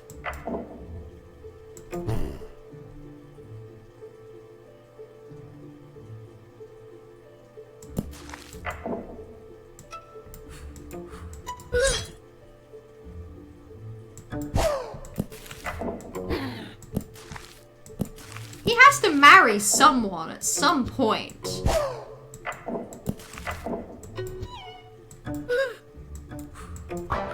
Oh, okay, that's how it works. I didn't think that would work because the idea that she would move on that quickly is kind of baffling to me, but then I guess he kills her. That's how he does it. Easy peasy.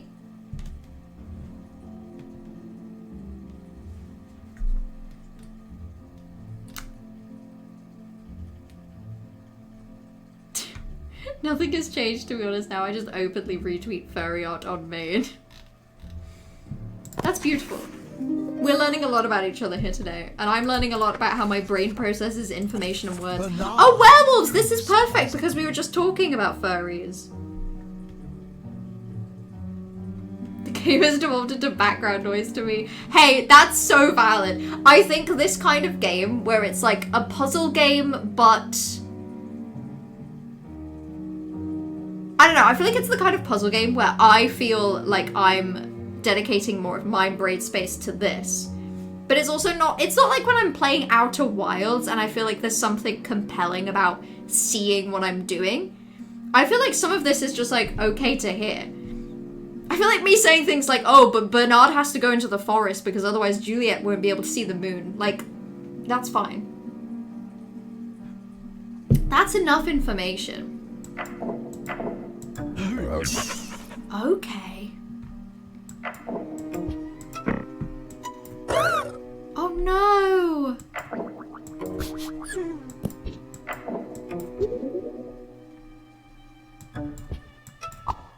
Okay, so they're in love.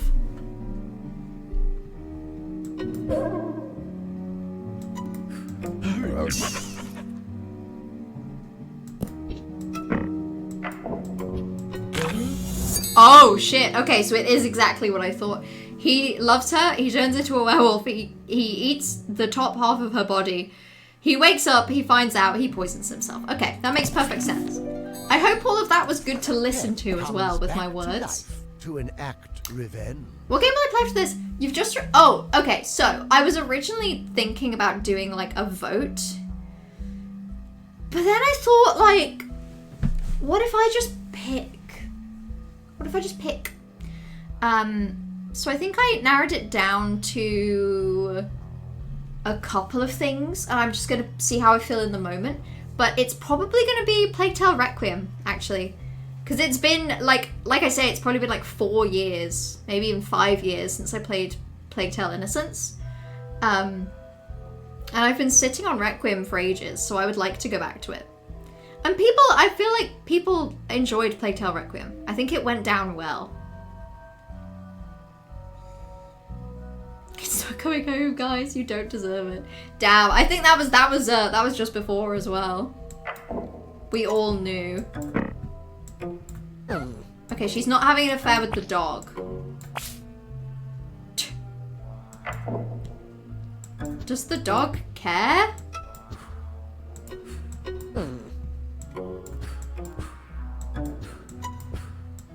What is happening here?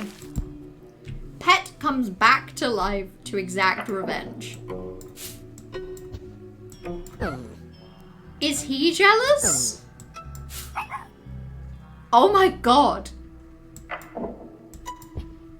she's going to push this dog off a cliff? No, that doesn't make any sense. Simply, that doesn't make any sense.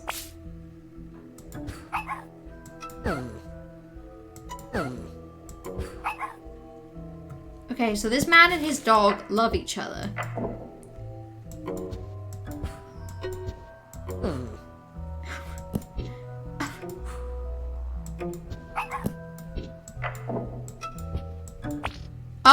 Okay, this does work. So they're in love, but then she's jealous because this man has a healthy, very platonic relationship with his dog. So she kills the dog. Dog comes back to life. Dog pushes her off a cliff. This one's crazy. Yeah, Plague Tale Requiem is not only rat game, it's also hopefully going to be the return of Hugo Detected. But I worry that, like, whatever time skip exists between Plague Tale Innocence and Requiem probably just means that Hugo, like, has actual gameplay and isn't just, like, stealth mechanics of the game. It'll also be the second Requiem game I've played this year, which I think is a fun coincidence.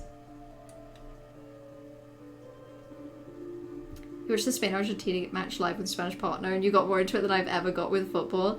I think, I didn't watch the Spain-Argentina game, but I was like, my partner was watching it and I was occasionally checking in. He was kind of watching it as background noise. I think lots of people were watching it just to see what would happen. And I was kind of invested because I kept coming into the room and being like, has Argentina won yet? Because I thought that was what was going to happen. And he was like, nope, still 0-0. And then I'd come back like 20 minutes later and it was half time. And I was like, is that a halftime show? Horrifying. And then it stayed like no one had any points until so close to the end. I mean, we were all rooting for Spain, let's face it. Good for them. Good for them. So I didn't watch the England-France game, but again, I was occasionally checking in with the score, and watching it just hit, like, utterly insane numbers was so funny. Party told me that he saw a TikTok that was before that game, someone joking, like, oh, France and England basically, like, taking turns to score goals, because they know that if they score lots of goals, they can stop Messi from winning the Golden Boot. And I think that was funny. I think that was a funny thing to imply that then became true. Queen gets Baron arrested.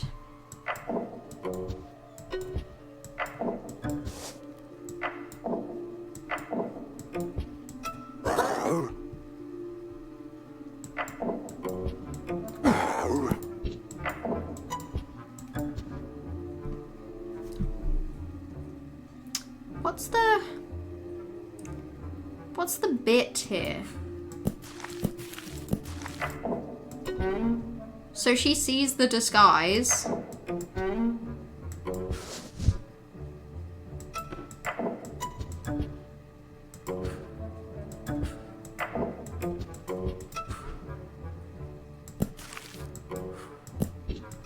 I'm so baffled. This is too little information.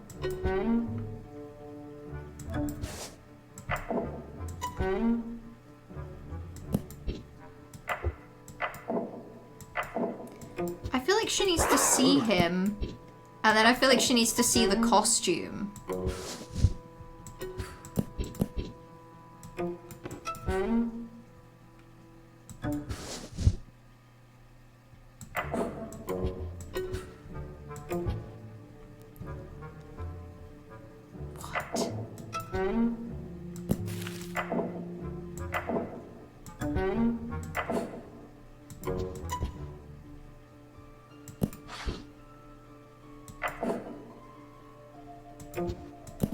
What is happening?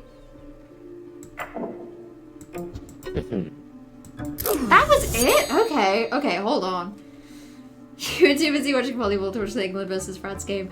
I hate to say it, I feel like the England versus France game is probably a good game to watch. Because part of the reason that I don't really like football is because nothing really happens. I feel like the ball spends the majority of time just kind of like vaguely hovering in the middle. but a game where 1 billion goals are scored kind of sounds fun. Like, it's so hype when a goal is scored, even in my opinion when it's the team you're not rooting for, because it's still just more fun. It's still more cool to see a goal be scored than not. Justin Bieber was your favorite halftime show. I caught the very beginning of the halftime show, which I couldn't tell who it was. Was it Madonna? I was just like, I don't need a halftime show. If I wanted to watch a halftime show, I'd watch like a concert show. And I get that it's more of like an American cultural thing, but like, I've got to be totally real. Like, surely they're literally the only country that would add a halftime show to the World Cup. And I feel like if you're the only country that would do it, maybe you can just go, hey guys, don't worry, we're gonna hold off on this one. We appreciate that literally no one else wants to see this. Someone doesn't have Bieber fever. Quote that now! What are you talking about, Spwix? We all have Bieber fever, and we have since 2010. 2010? Actually, he might have been before that. Searching Justin Bieber baby into YouTube for the first time in my life. 16 years ago? Wait, shit, I was right. 2010. Hell yeah, lit. I know my Bieber lore.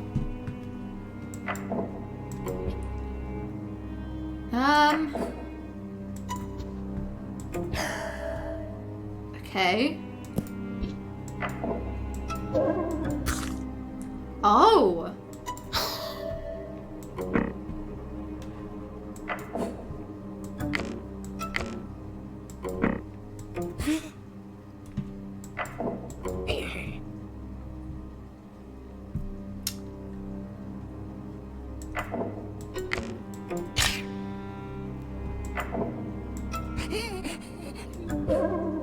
Oh, this is horrible. I feel like a lot of things are happening right now.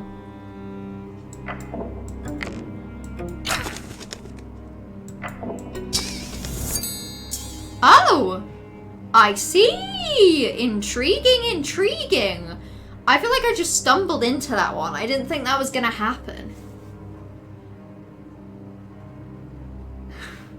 1-1 doesn't have Bieber fever. Me when my friend 1-1 has opinions about music that I personally disagree with.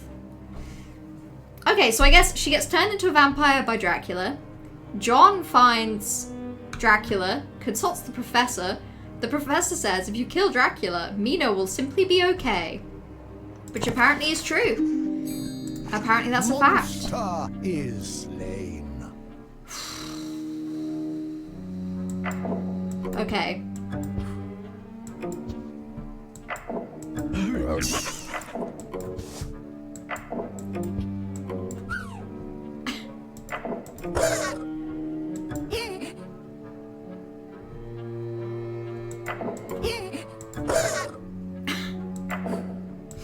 I have no clue what to do with this one.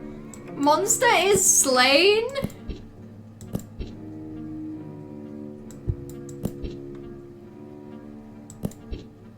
Okay, maybe the Baron is the monster.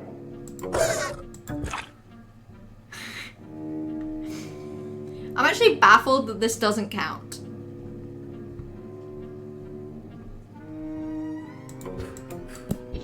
In my opinion, this is correct. Bernard can't help that he's a werewolf, but the Baron can help that he tries to kill people all the time. So really, who's the true monster? Your Wi-Fi's broken? Oh, that sucks. Hopefully, at least it'll get fixed tomorrow, right, Corvus? Still, that's a shame. A shame to have to use Twitch Mobile. Okay. So maybe Baron turns into this thing. Freaks out the professor. Bernard is given a gun.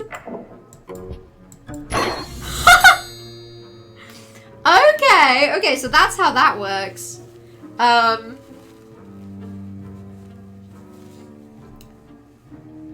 Poor Bernard. Okay. If that works, then I think the other way round will probably be Bernard turns into a wolf.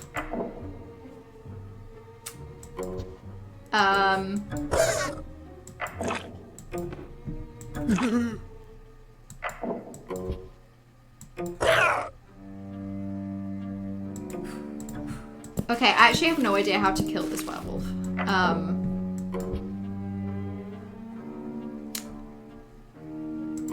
Unless it's as simple as Bernard experiencing the horrors he has committed.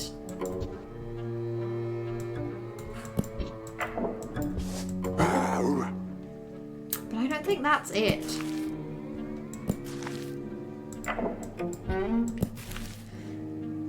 You're looking forward to the 2034 FIFA World Cup held in Saudi Arabia? No. No, surely not, right? Surely not. Oh god. Where's the 2030 World Cup gonna be? Hosted by Spain, Morocco, and Portugal. Okay. Sure. 2030 is fine. 2034 is Saudi Arabia. Yay. Awesome. And I don't think 2038 has been planned yet. That's unfortunate. I don't know how to kill this werewolf. It's bothering me.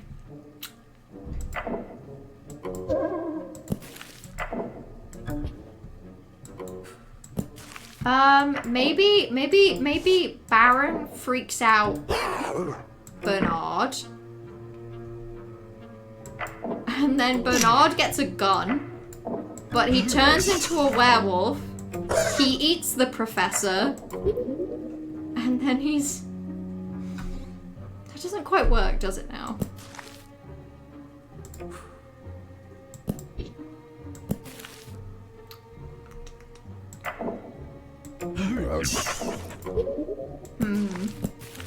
Am I being really silly? Is this really obvious?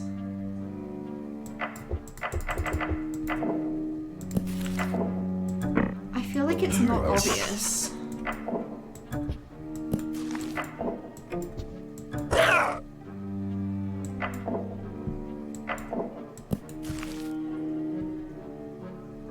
How can we know about the wolf without being killed?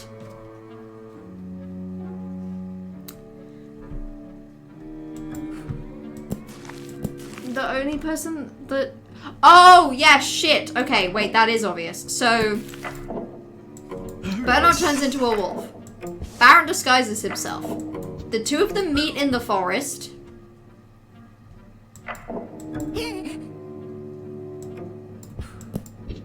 Baron takes out his disguise. Okay, Jesus Christ, yeah, that was quite obvious. I was just really struggling with this bit. Like, I literally had seen this panel where the two of them meet in the forest and just kind of look each other and completely forgot about it. Just a little bit of human rights violation. No biggie for FIFA. FIFA love that kind of thing. FIFA go crazy for a little human rights violation. They think it's the hip new thing. Drama. Hit tourist destination for those with privilege. The mirror prays. And for those who really, really love FIFA, I suppose. Enjoy your food, Bright. Enjoy. Okay, the mirror likes Peachy. So then Haiti pushes... Okay. The mirror loves Peachy. So Haiti pushes Peachy off a cliff. And then the mirror loves this guy.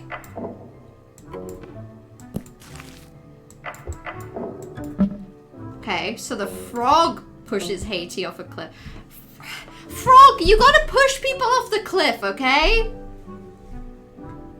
Frog, you've gotta have more, like, motivation.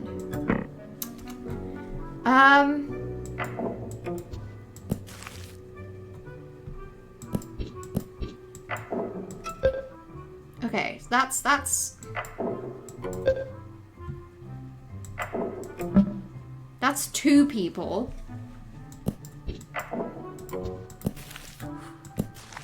But then I need the frog. I'm gonna be real. I need this frog to put a bit more work in.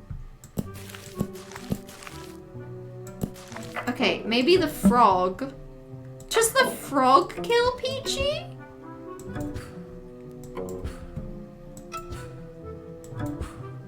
The frog can't kill anyone. The frog has to be who is left. So, what happens? How does this work? How does this make literally any sense? So, Haiti gets mad. Peachy gets pushed off a cliff. But then the mirror loves him.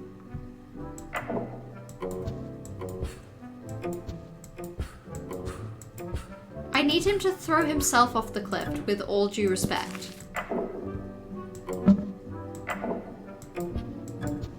Froggy! Froggy, I'm telling you, Froggy. You're gonna have to kill this person. I'm sorry. There's literally no two ways about it. If you don't kill this guy, you're fucked. You'll never be loved unless you kill this man. And I'm not even joking. This one's pissing me off a little. Specifically this one. It's always the frogs. The frogs just never behave exactly how you need them to. Which is very upsetting. Like call it night for games to do stickers. Oh, that sounds fun. Like putting stickers into your stick book. That sounds delightful. Maybe Haiti pushes Peachy off the cliff and then the frog is upset, so the frog pushes Haiti off the cliff. How is Haiti gonna go off the cliff if this doesn't... Okay, does anyone have, like, literally any idea what to do?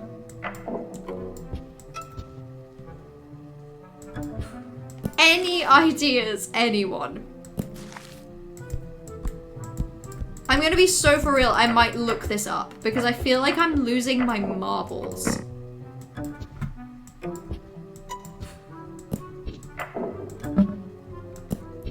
How is the frog? How is the... Wait. I have an idea.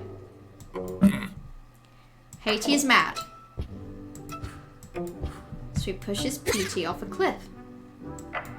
And then the mirror loves him. But maybe... Peachy returns from beyond the grave. At which point the frog is the only one who is loved. Okay. It's like literally torturing a frog. Oh my god. Karaoke in September would be lovely, Bright. Yeah, I'd super be down. Let me double check. I feel like I'm away in September for like a week.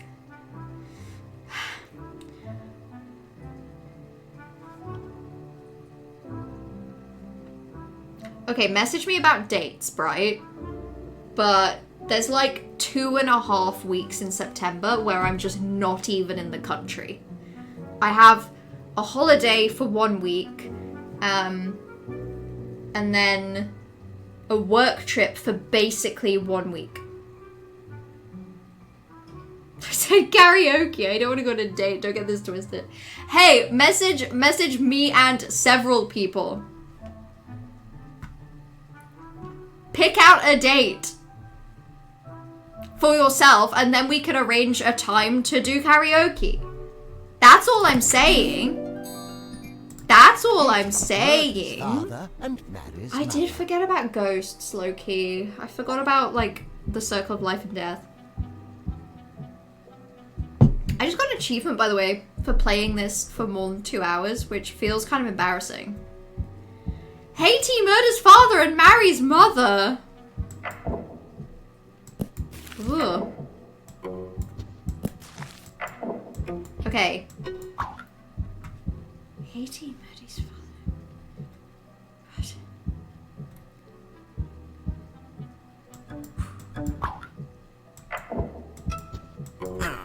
Okay. Tiny and Peachy are in love. Haiti gets really pissed off about that. So he pushes Tiny off a cliff.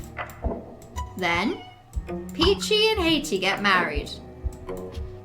At which point...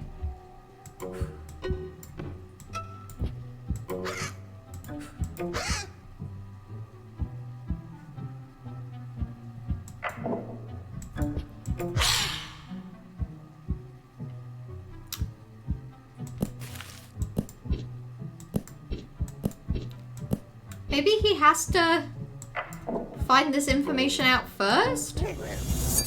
Okay, okay. So, Tiny and Peachy are in love, which pisses Haiti off. Haiti then learns that Tiny is his father, and he goes, that's fine then, I'll just kill you and marry your wife, who I'm sure has no relation to me. I just feel like Haiti could have thought that through like a little. Just like a crumb. Tiny murders brother to avenge his Oh my goodness, father. this is getting so horribly elaborate. Okay. So Greenie and Haiti have a fight. So Tiny murders...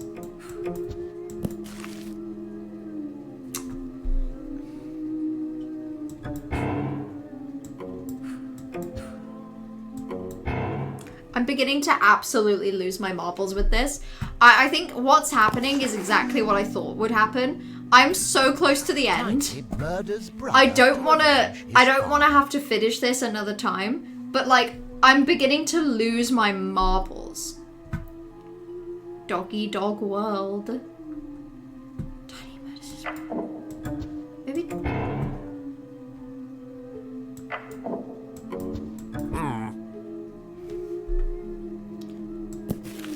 wait, avenge! So Greenie pushes Haiti off a cliff. What do they have to do to like... What do they have to do? What do they have to do to kill each other?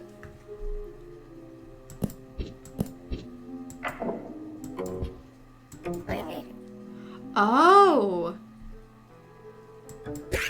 I see. Greenie is Haiti's father. Okay. So then Tiny kills Haiti, but he needs to learn...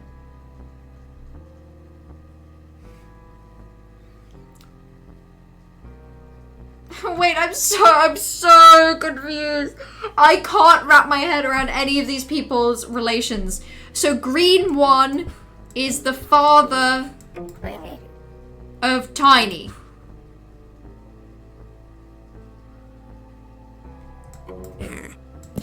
So the person who needs to be killed is the father. So the father dies. Then Tiny does a seance. Is it literally just the order of information? Like...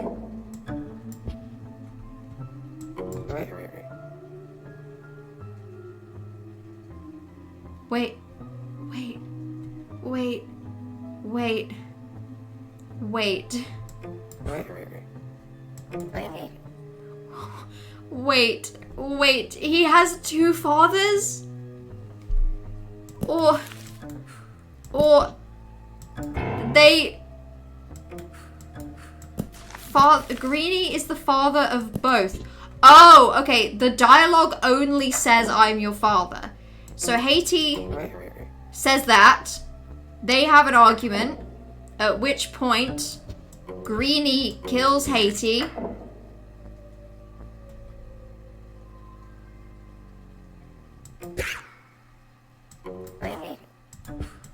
I feel like I'm going insane. Okay. So Haiti has to be the brother. So Greenie has to be the father. So then Tiny finds this out. Jesus Jesus Christ. This one did not mesh in my brain at all. I think I was just expecting the family thing to just like establish what their family relationship is, rather than just saying, I'm your father. Do we still think I'm gonna beat this game, considering how long that took me? Is murdered by his daughter. These family relationships are pissing me off. Okay, Haiti is Peachy's father. You're doing the Amazing Digital Circus page? Oh, fun. Also, I did see, did I hear Jack's trans canon 2K26? I don't even know which character Jax is in the Amazing Digital Circus, but good for them. Fucking hell yeah. That's what we love to see.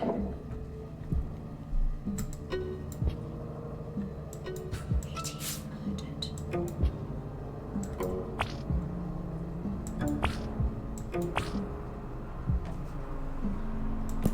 Why would she murder him?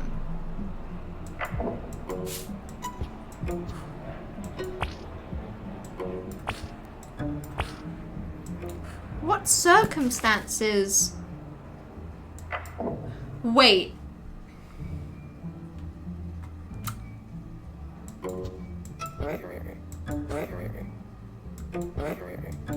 Okay, let's establish a brother.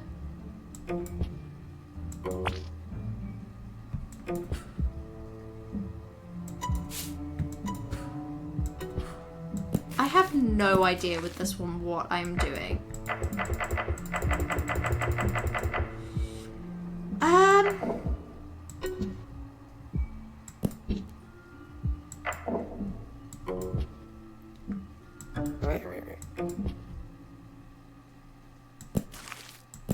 Haiti is murdered by his daughter.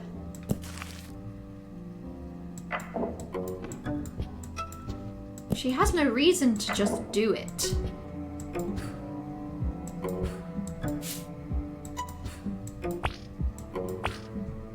They're full of love. And oh! Haiti is murdered by his daughter. No, I refuse to believe that this one is obvious. This one can't be obvious. Am I just the most tired I've ever been in my life? So we can establish other parental bonds. We can give her 2 dads. Haiti is murdered by his daughter.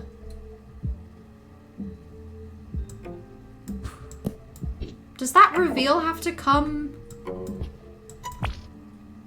Oh.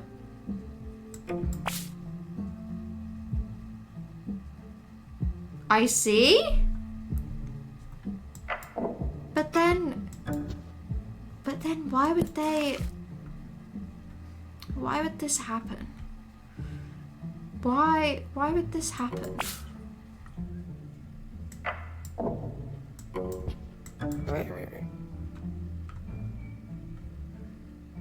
Why would this happen? Because he's like smiling. He's like ecstatic about this.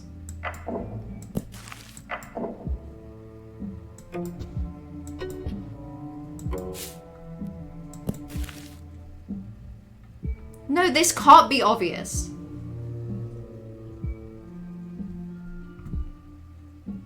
This can't be obvious. Please, can someone that hasn't played this game tell me whether you see the vision for this or not?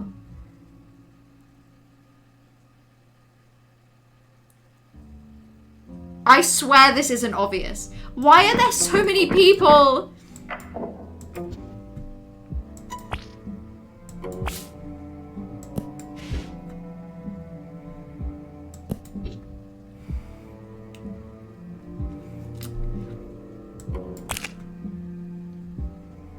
Does she kill him then? No, because she's sad.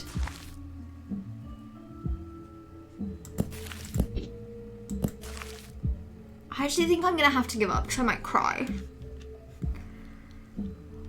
Which I feel like stupid about, but I feel really tired.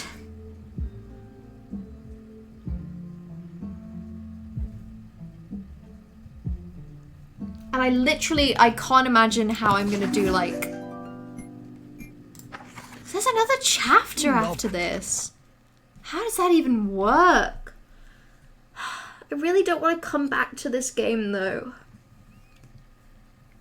It'll just take like half an hour to play next time I pick it up, but that kind of sounds annoying, but also it's like 10:30.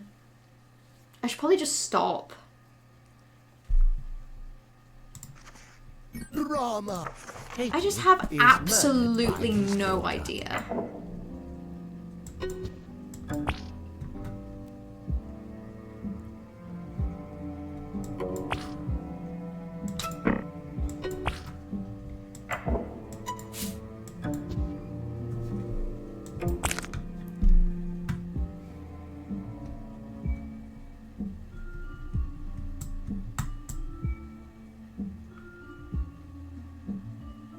That breaks her heart.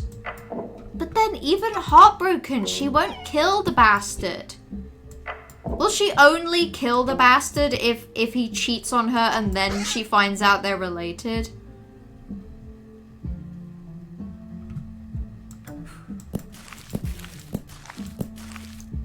So if we establish that they're parents first, though...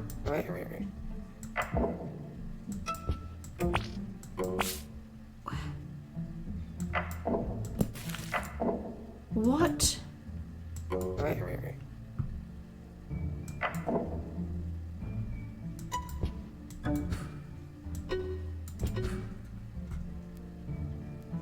And he's happy.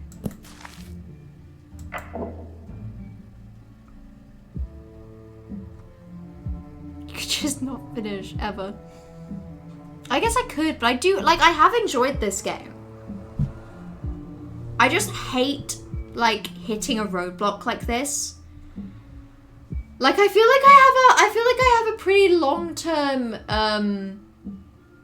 a pretty established trend that if I struggle with a game when I'm really close to the end, and also, like, really ready to go to bed, what would make him not happy?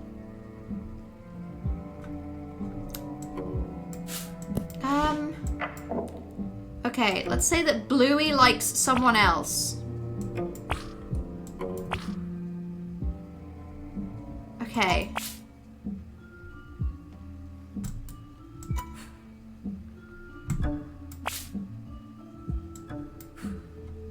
Okay, but then he kills Bluey?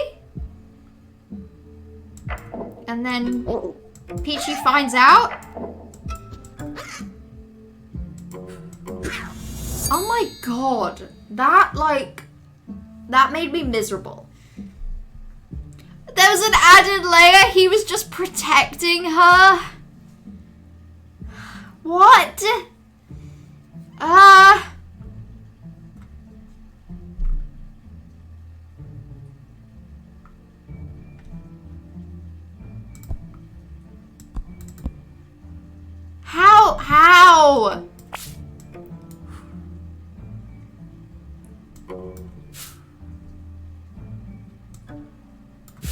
Okay, he sees...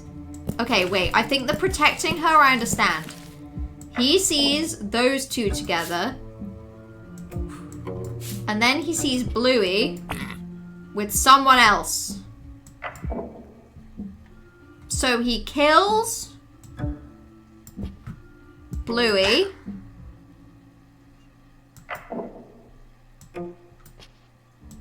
She finds out. And then she kills him. Oh my god, okay. This sucks. I think the Oedipus one really set me up for failure. And Katie wait forever.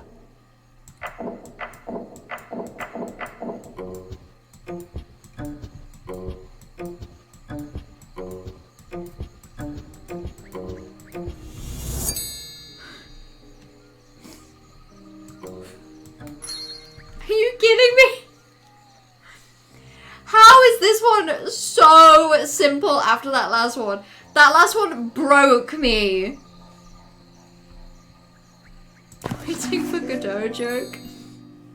I guess maybe if I knew more about these, because the only one I know anything about is Oedipus, which did help with the solution. It didn't help that I know fucking nothing about Salome.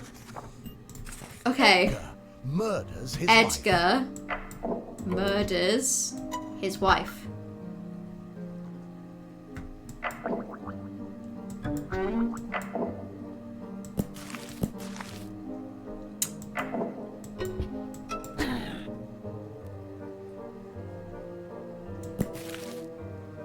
Oh my god, this is so many. What happens here?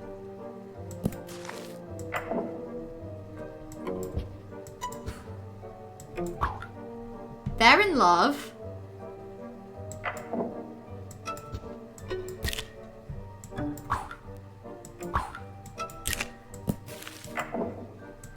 He drinks some wine. Why would he poison the wine? Why does she look at the poison with evil in her heart?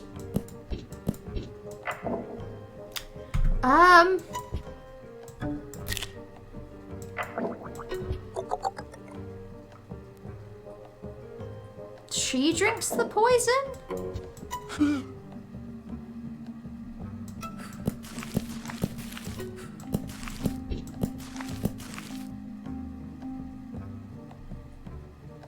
You have to read more. I have to read more, like, what, Greek tragedies? You're right, you're right. If I did my wider reading for my video games, I unironically think it would have helped in this game. Isabel is the more evil one.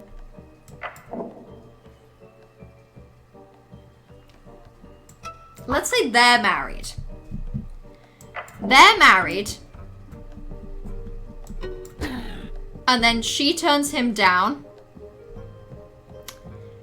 So she poisons the wine, which kills her. He learns about it. And then he kills her. Does he marry her to trick her? No.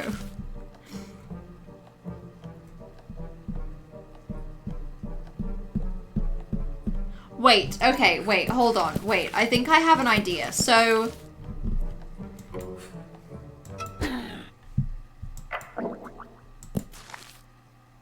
the only thing I can think of is that he wants to kill her?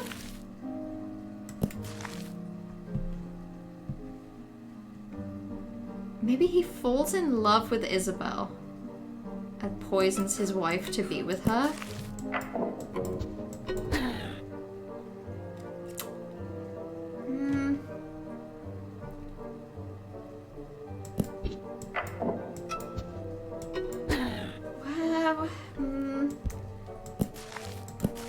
Or Isabel poisons Lenora's wine and Edgar gives the wine to her.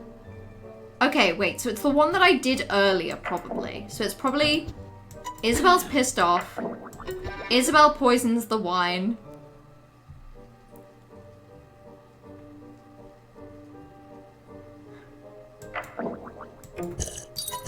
But then he can't give the wine to her.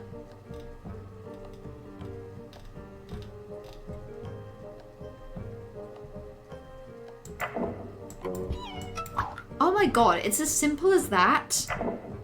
That's kind of low-key annoying. I think all of these relationship ones, I get so tripped up by the idea that, like, this guy's wife dies and he's like, oh no, that's okay though, I'll be with that woman that I was not into like 2 minutes ago. Duke shoots detective to avoid prison.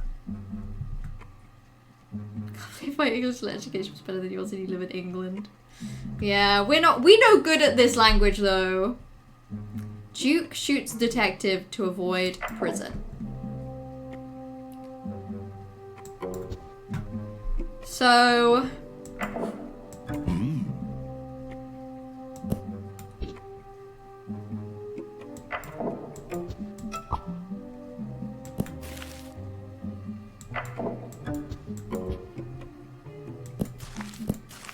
what am I even looking at here? Oh, I see. I see. Okay. So he witnesses this, and he's upset. So he grabs the gun. He shoots the king. Then he shoots the detective.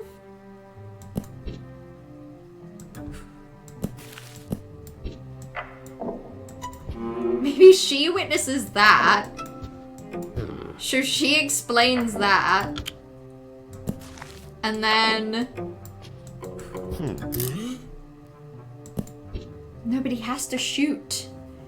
How does he shoot? Why wouldn't he shoot in this scenario? To be for real. Literally £1 love, then started shifting stuff down. I thought you had it. I honestly don't know what went through my brain. I think I forgot that I had introduced the seance at the specific point I did. Oh my god, wait. Is it just another... This is insane. So this is just like everybody is constantly a witness to everything.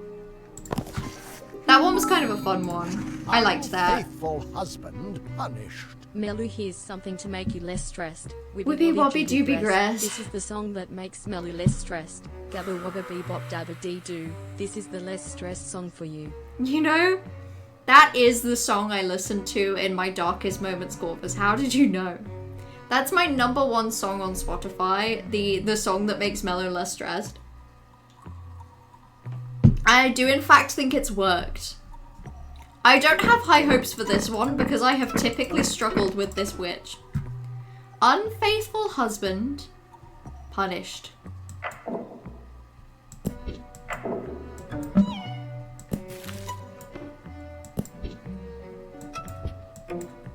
Okay, they get married.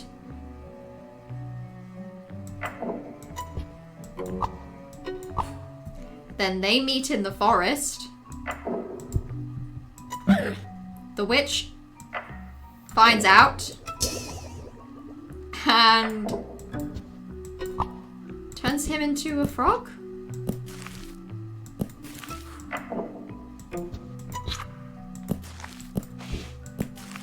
That's so fucked up.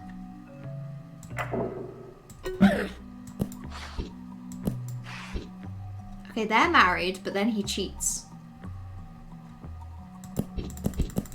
But then she hates him. So maybe she... Oh, maybe that's removed even. Maybe just... They get married. She's pissed off at this girl. So, in the forest, turns her into a frog. The prince and Snowy meet.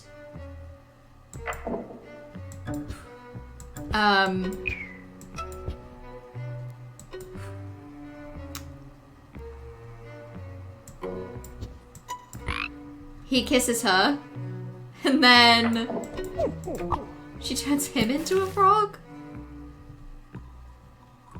How would she turn him into a frog? It's a doggy-dog world.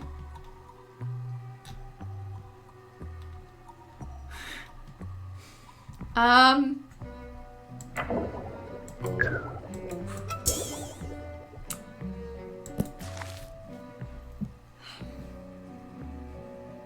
I going insane? I think I'm going insane.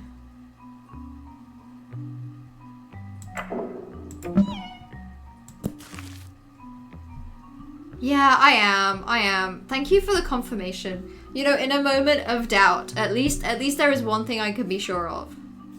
Surely this would piss her off. The only thing I can think of is, like, how does she know that he's been unfaithful?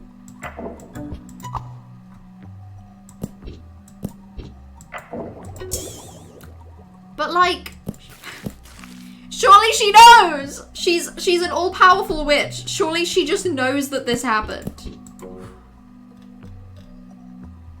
Actually, find out Snowy is back? Oh. Okay. Oh my god, that's insane. Okay. So she just sees her in the forest again, turns her into a frog, and then she makes the connection. You know, when it's put like that, maybe it wasn't him. How does she know it was her husband and not some other guy that runs around the forest kissing frogs? Knight and maid murder the monarchs and have an affair.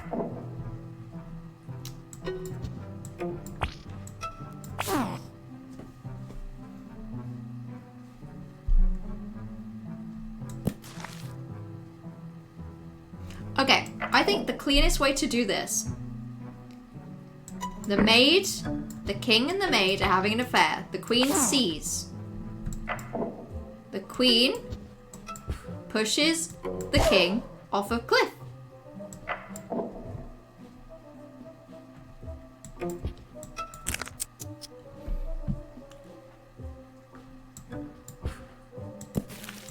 Oh my god, with only the kidnap, this is crazy.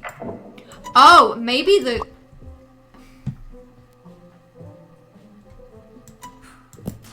Okay, no. Maybe the queen pushes the king.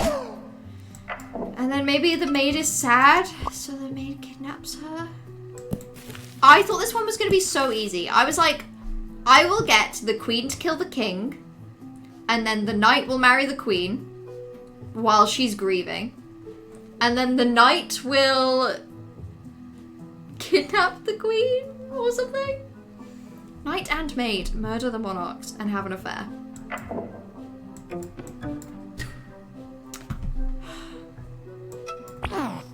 So she's pissed off.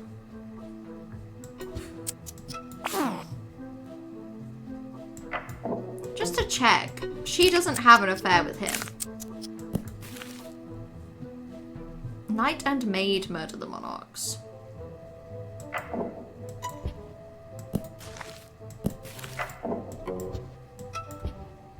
But they don't love each other. So they have to murder the monarchs first.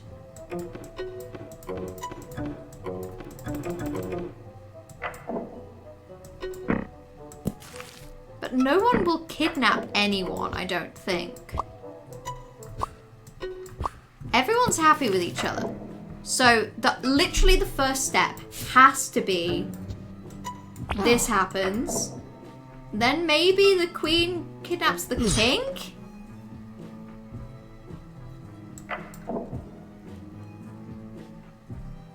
Then maybe... Yeah, okay. Then the maid saves the king, and now the maid is angry enough to kill the queen.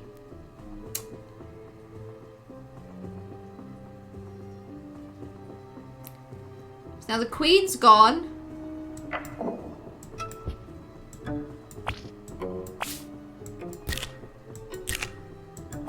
And now I have no idea what to do.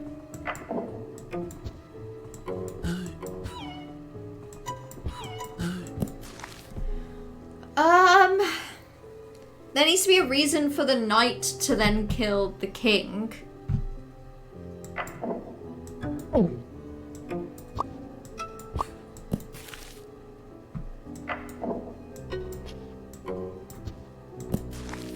What if they all had an affair together? Polyamory time. I would personally prefer that to what is happening right now. What is happening right now is making me quite mad.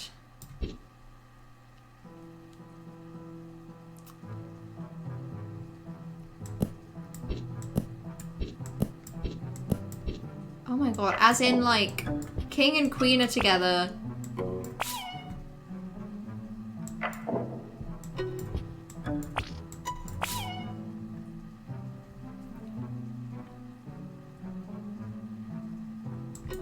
That kind of just makes them sad. I worry that they're not gonna like kill just because they're upset.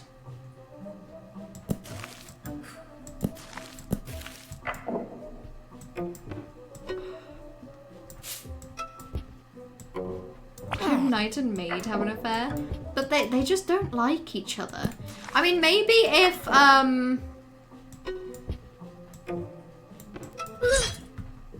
oh, maybe if he saves her, so now they want to work together.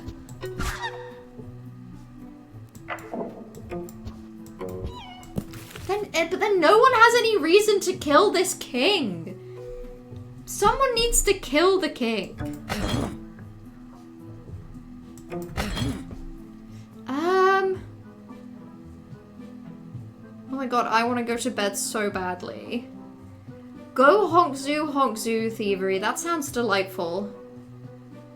What if the king sees them have an affair?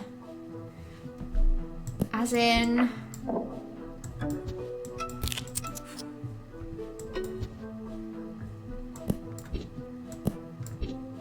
Then he's just heartbroken and she still loves the king. They have to have an affair at the end. So to get to that point...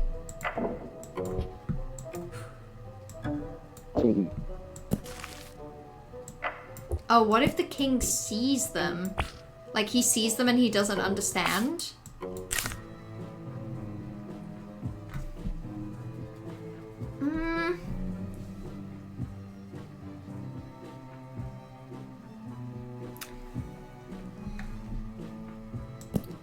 The only thing is, the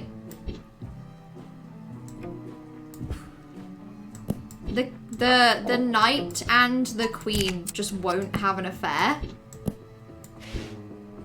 Even after the queen has seen the maid and the king together, she's just not into it.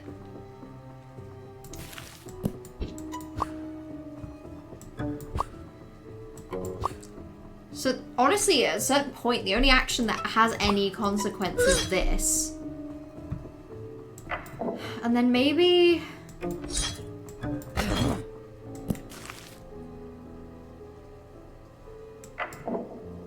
Because then maybe the king pushes the queen off? Oh, oops, that's not what I meant to do. Okay, maybe the maid and the king have an affair. Queen sees it. She's pissed off. She kidnaps the maid. The king saves the maid and kills the queen. Maybe the knight sees the ghost of the queen, so he kidnaps the king? Can the knight kill the queen for the maid? Oh, as in... No, he loves her too much. He just loves her.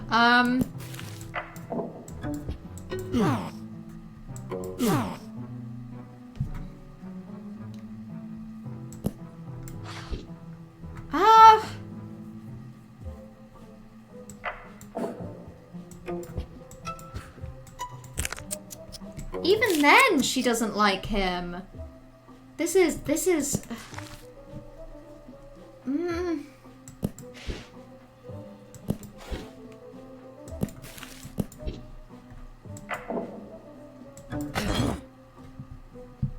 Okay, so at this point they're both pissed off with each other. So maybe at this point that happens.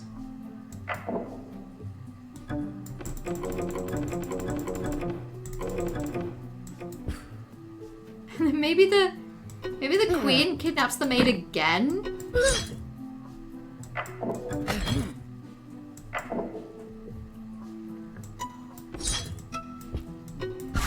Okay. How is that not correct?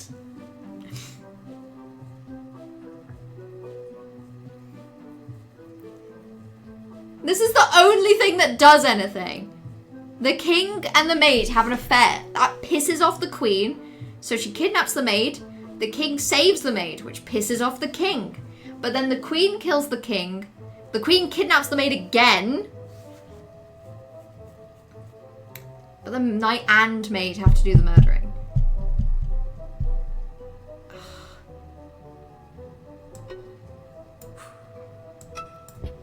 Ah.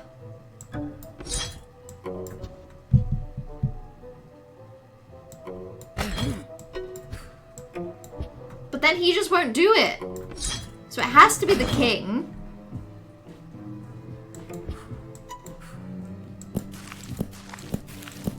So the king finds out, and then what? Like, the knight sees the king and the queen together and they're pissed at each other?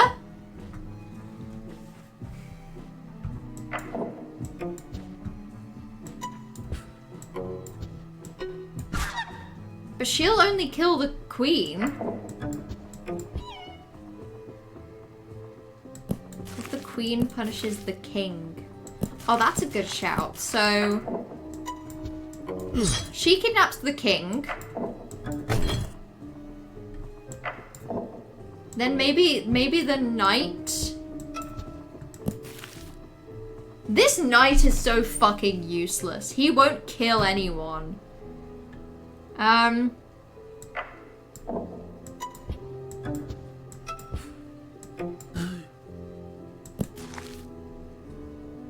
then no one wants to kill anyone.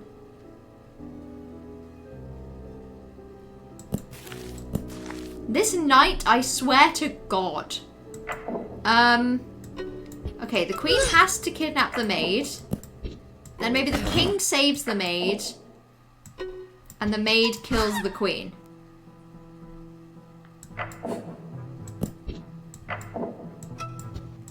At which point... At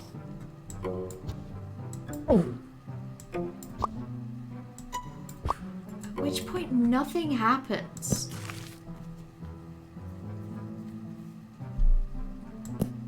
Maybe that has to happen last?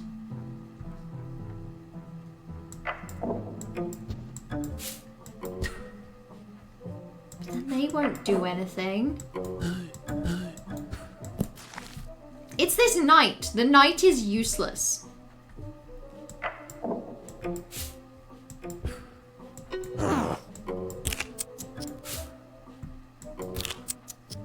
Does he have to be heartbroken? Okay, maybe it's the order of events. Maybe he's got to be heartbroken first. And then he's got to see the king and the queen together to make the connection that that's why he's sad.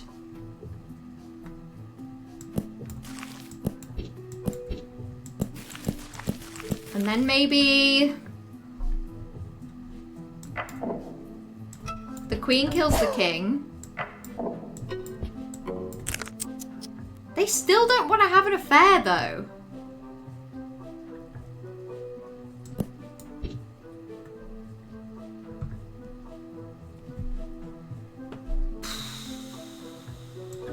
And if it's the other way round... Okay, okay. This happens first. Queen gets mad. Queen kidnaps the maid. I think the king then... King then frees the maid. Maid then kills the queen.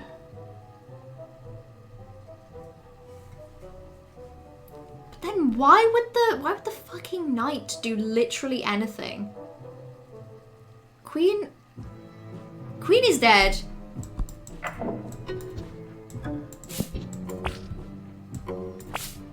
He's just not angry. It's the knight. He's so useless.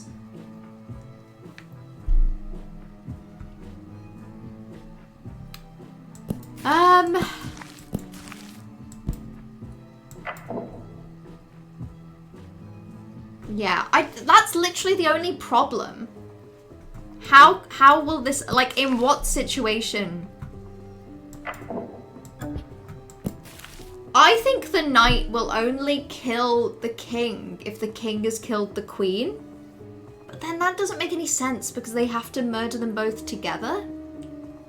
Or, like, at the very least, one of the knight and the maid has to murder the other two.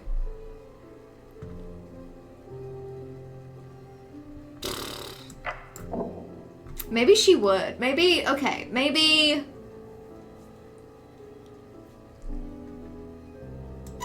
Queen imprisons maid. Knight saves maid. Maid kills queen. But then he's just chill with it. Like, he low-key does not give a shit. No one cares that the queen is dead. No one gives a damn.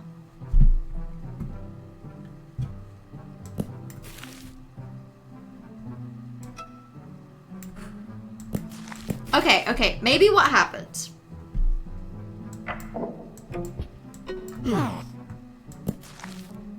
Maybe what happens. Queen imprisons the maid. King frees her. They have an argument. King imprisons the queen. Knight saves the queen. Knight kills the king. But then there's no room for them to have a stupid fucking affair.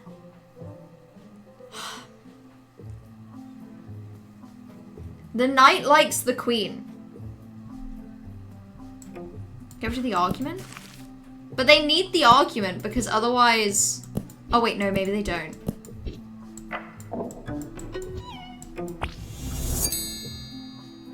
They actually super didn't need the argument, did they? Because she gets pissed off at the king in this frame. He gets pissed off at her in that frame. Oh my god. Is that everything? The ceremony. Okay, I think we did it. Yay! Now we get the crown, and I get to end the stream. I get to go to bed. And isn't that really the achievement we've all been looking for? Throughout these pages, you created tales of love.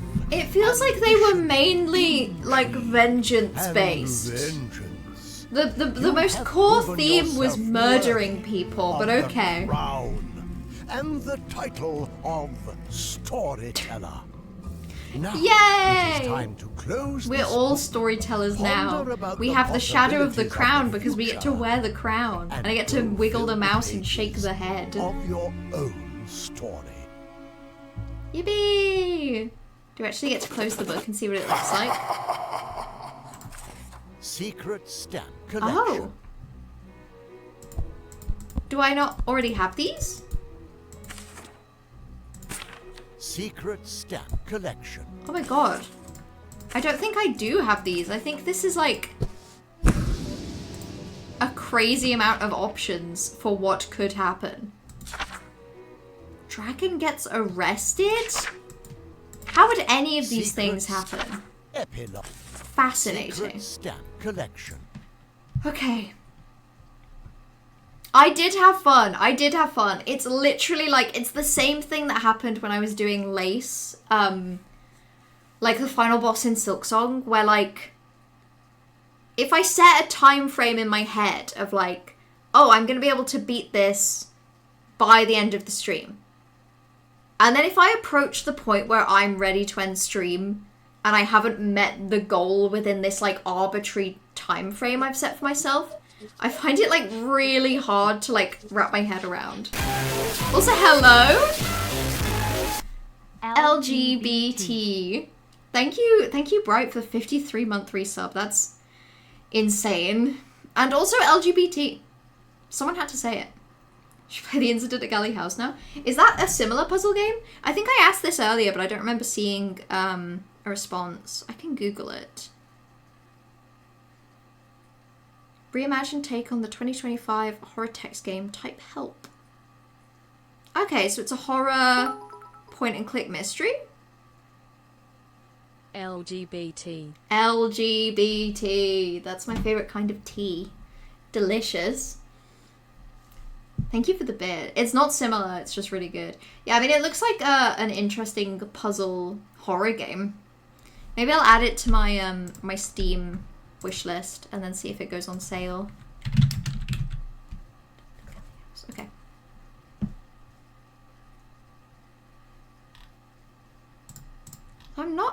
typically a big fan of like point and click, but it looks cute. The art looks really nice, actually. I've lost the wish list. Okay, there we go. There's the wish list button. Perfect. Okay. I'll describe it as point and click. Okay. It's hard to tell from the Steam pictures. Maybe that's just the couple that I saw. The couple that I saw, it maybe looked more like... Yeah, maybe not point and click, but like everything you were interacting with was kind of within a frame or something. Okay, I need to end stream because I'm very, very tired.